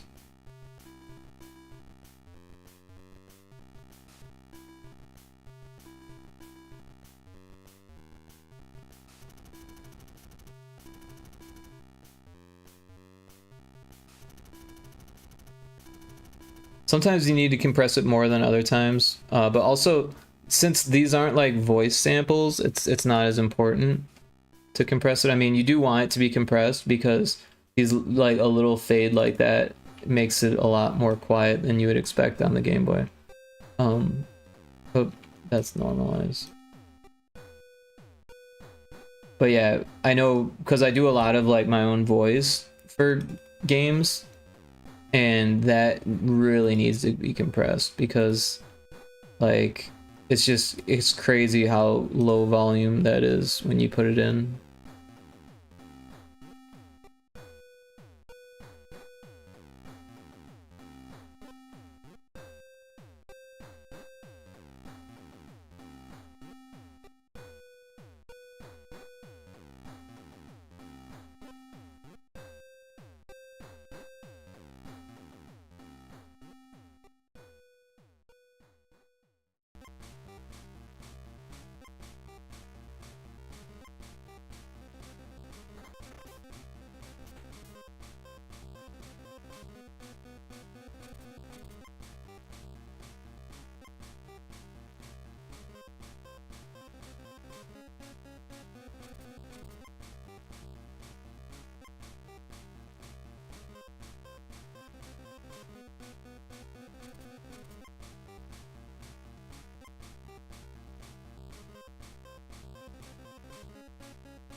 Now it's working with Control R. I don't know why it wasn't for a second there.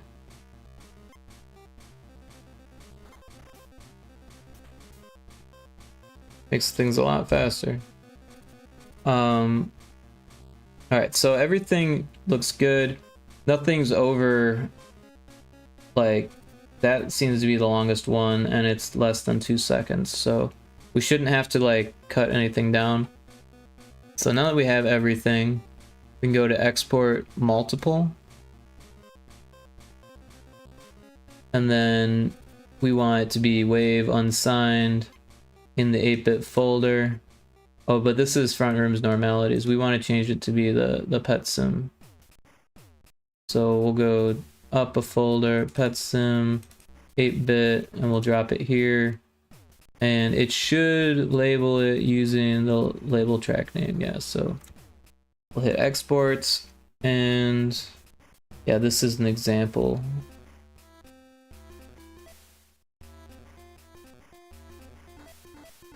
And we got all 33 of them. Cool. So there's all of our sound effects are done. All that's left is to implement, which is kind of a whole thing of its own. And it is 8 a.m. And it's Monday. So I think it's a good time to wind down here. It's only been less than 4 hours, but that's okay. We got a lot done. We came up with this awesome music. Let's listen to it again before we go. And I'll start looking for a raid target.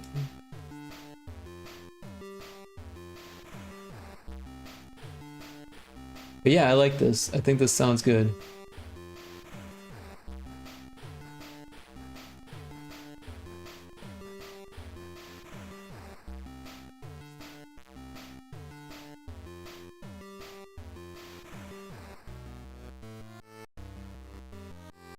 I still don't have a name for this, like as the title of the game, and that's kind of sad.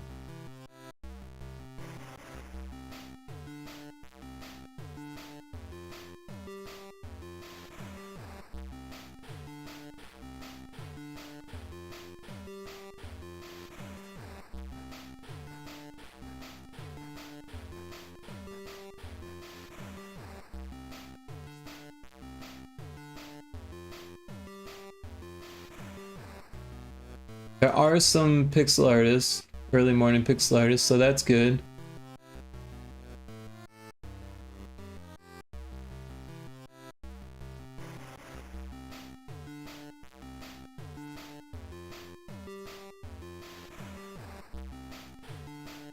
Alright, let's hear the next song.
Let's check out that last song.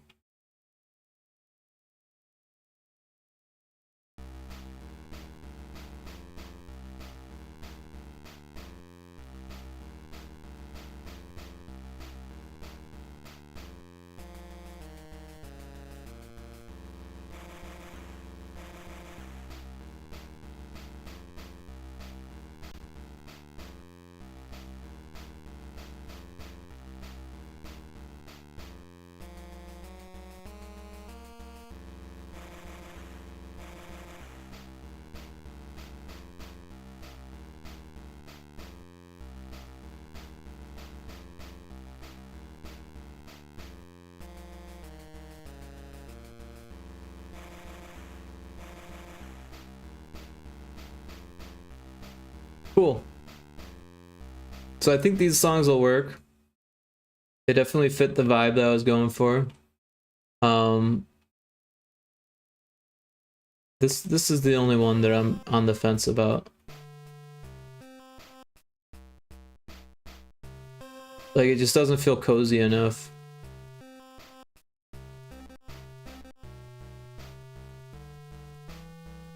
Did you make this music? Yeah, we made this on stream. This is what we did today. We made music and sound effects for my pet simulator game. You want to see it real quick? I know you're in lurk mode. But I've got it open here. There's a bug here where if you don't clean up the poop, it keeps killing you until you're below health there.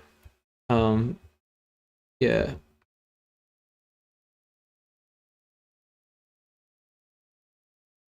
For some reason it didn't hurt the frog. But yeah, this is it. Might sound better with the music on. Oh heck yes, I do want to see. Cool, cool. So this is the music for the...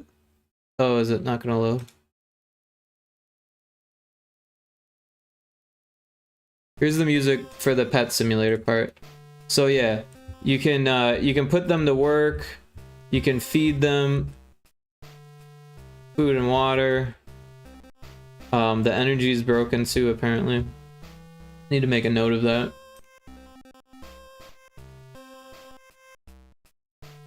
Oh, that's not the notes.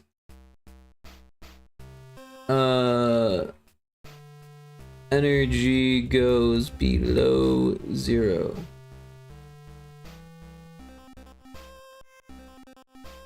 So yeah, because I left this on for like a long time and wasn't paying attention to them, the energy went below 0 and it's giving me symbols instead of numbers.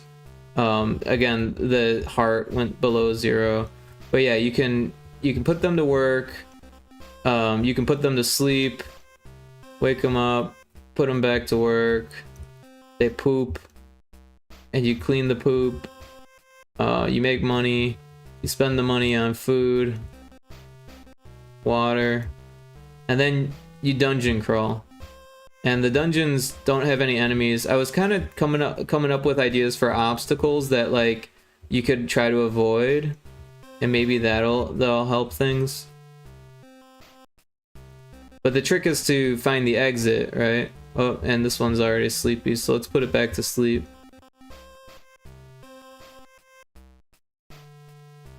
And yeah. So there's like a chest in there that you can try to get. Found 5 coins.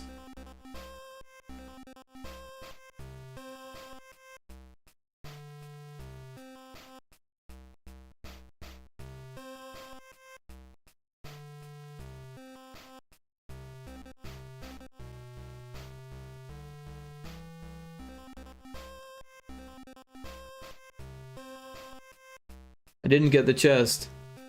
But yeah, there's 3 different pets. You collect them in the game.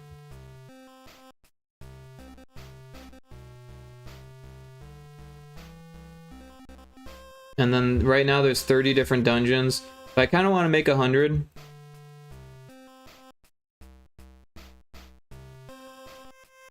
And you can't manage your pet until you beat the dungeon. So like, if they're like starving or running out of food or whatever, like you can't help them out until you're done with the dungeon. But the pets don't actually die. So you don't have to worry about them actually dying.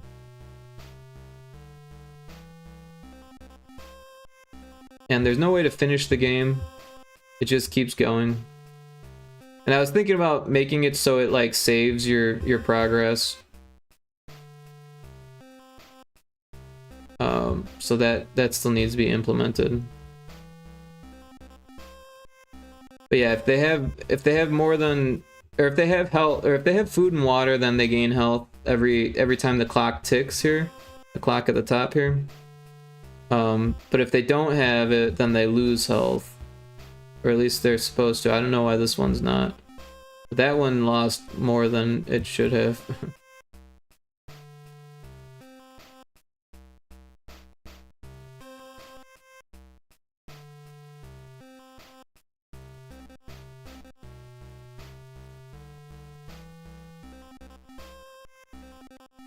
But this is my little LowRezJam game. Nothing crazy. Nothing too difficult. But yeah, I like it. Oh, and then the music for the dungeon, I feel like suits it pretty well.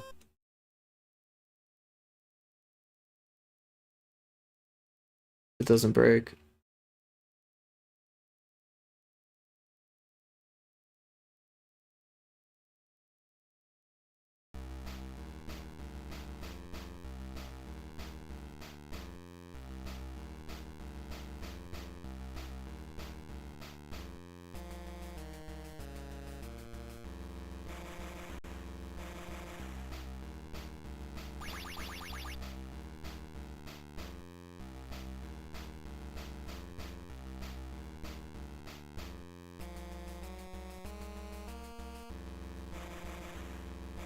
But yeah, sorry for the ad break.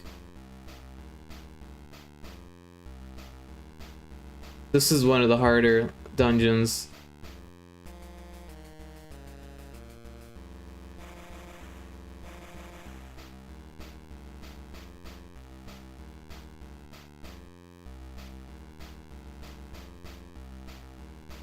So you basically guess, but the dungeons repeat like randomly. So like if you like know the solution, you're like, oh, I remember this one. But I can never remember which hole is the correct one here. I have a feeling it's one in the middle. Oh, you know what? I think it's actually down at the bottom left over here. Yep, there it is. Slowly coming back to me. Oh, and at this point the game will break because I got to the next pet, but right now I have it so it gives you all the pets at once. So if I get this, it's gonna break.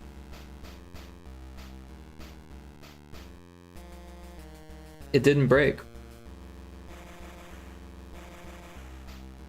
I'm surprised.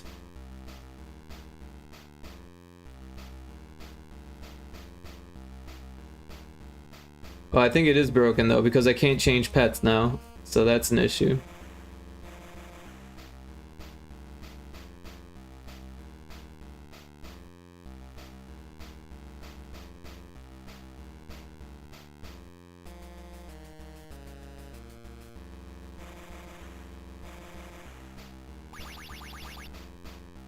Anyways, this is what I've been working on. But yeah, it's about time for me to raid out here. I've been going all night long, so only streaming for 4 hours, but I started at like 4 in the morning, so. And it's like 8. Anyways, thanks everyone for hanging out. I really appreciate the raids, the support. Scab86 for the raid, very much appreciate that. Gato and Mr. Wah for the follows, very awesome of you. And yeah, we're going to raid an Australian pixel artist named 7-Bit Hero. I've never seen their stream before, but looks interesting enough. So let's give them a raid. And let's get the regular music back on. And yeah, thanks again, everyone.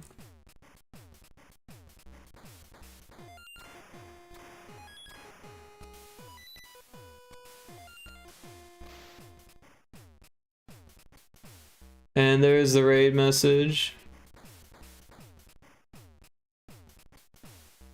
Might be time to come up with a new raid message. We've been using that one for months now.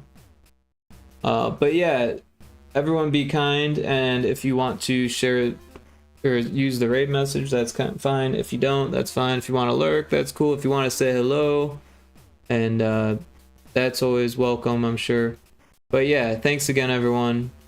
I am going to call it a night, and we're gonna raid 7-Bit Hero. So thanks again. I'll just keep saying thanks again. Thanks again. Thanks again. Thanks again. Anyways, I'm gonna hit the button. Take care, everyone. Have a good one. Bye. Well, I better make sure that it's working. Okay.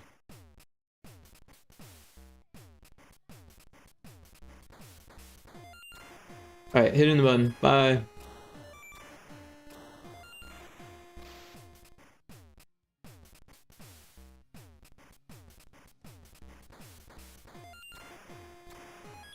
Whoa! Right, my raid is broken.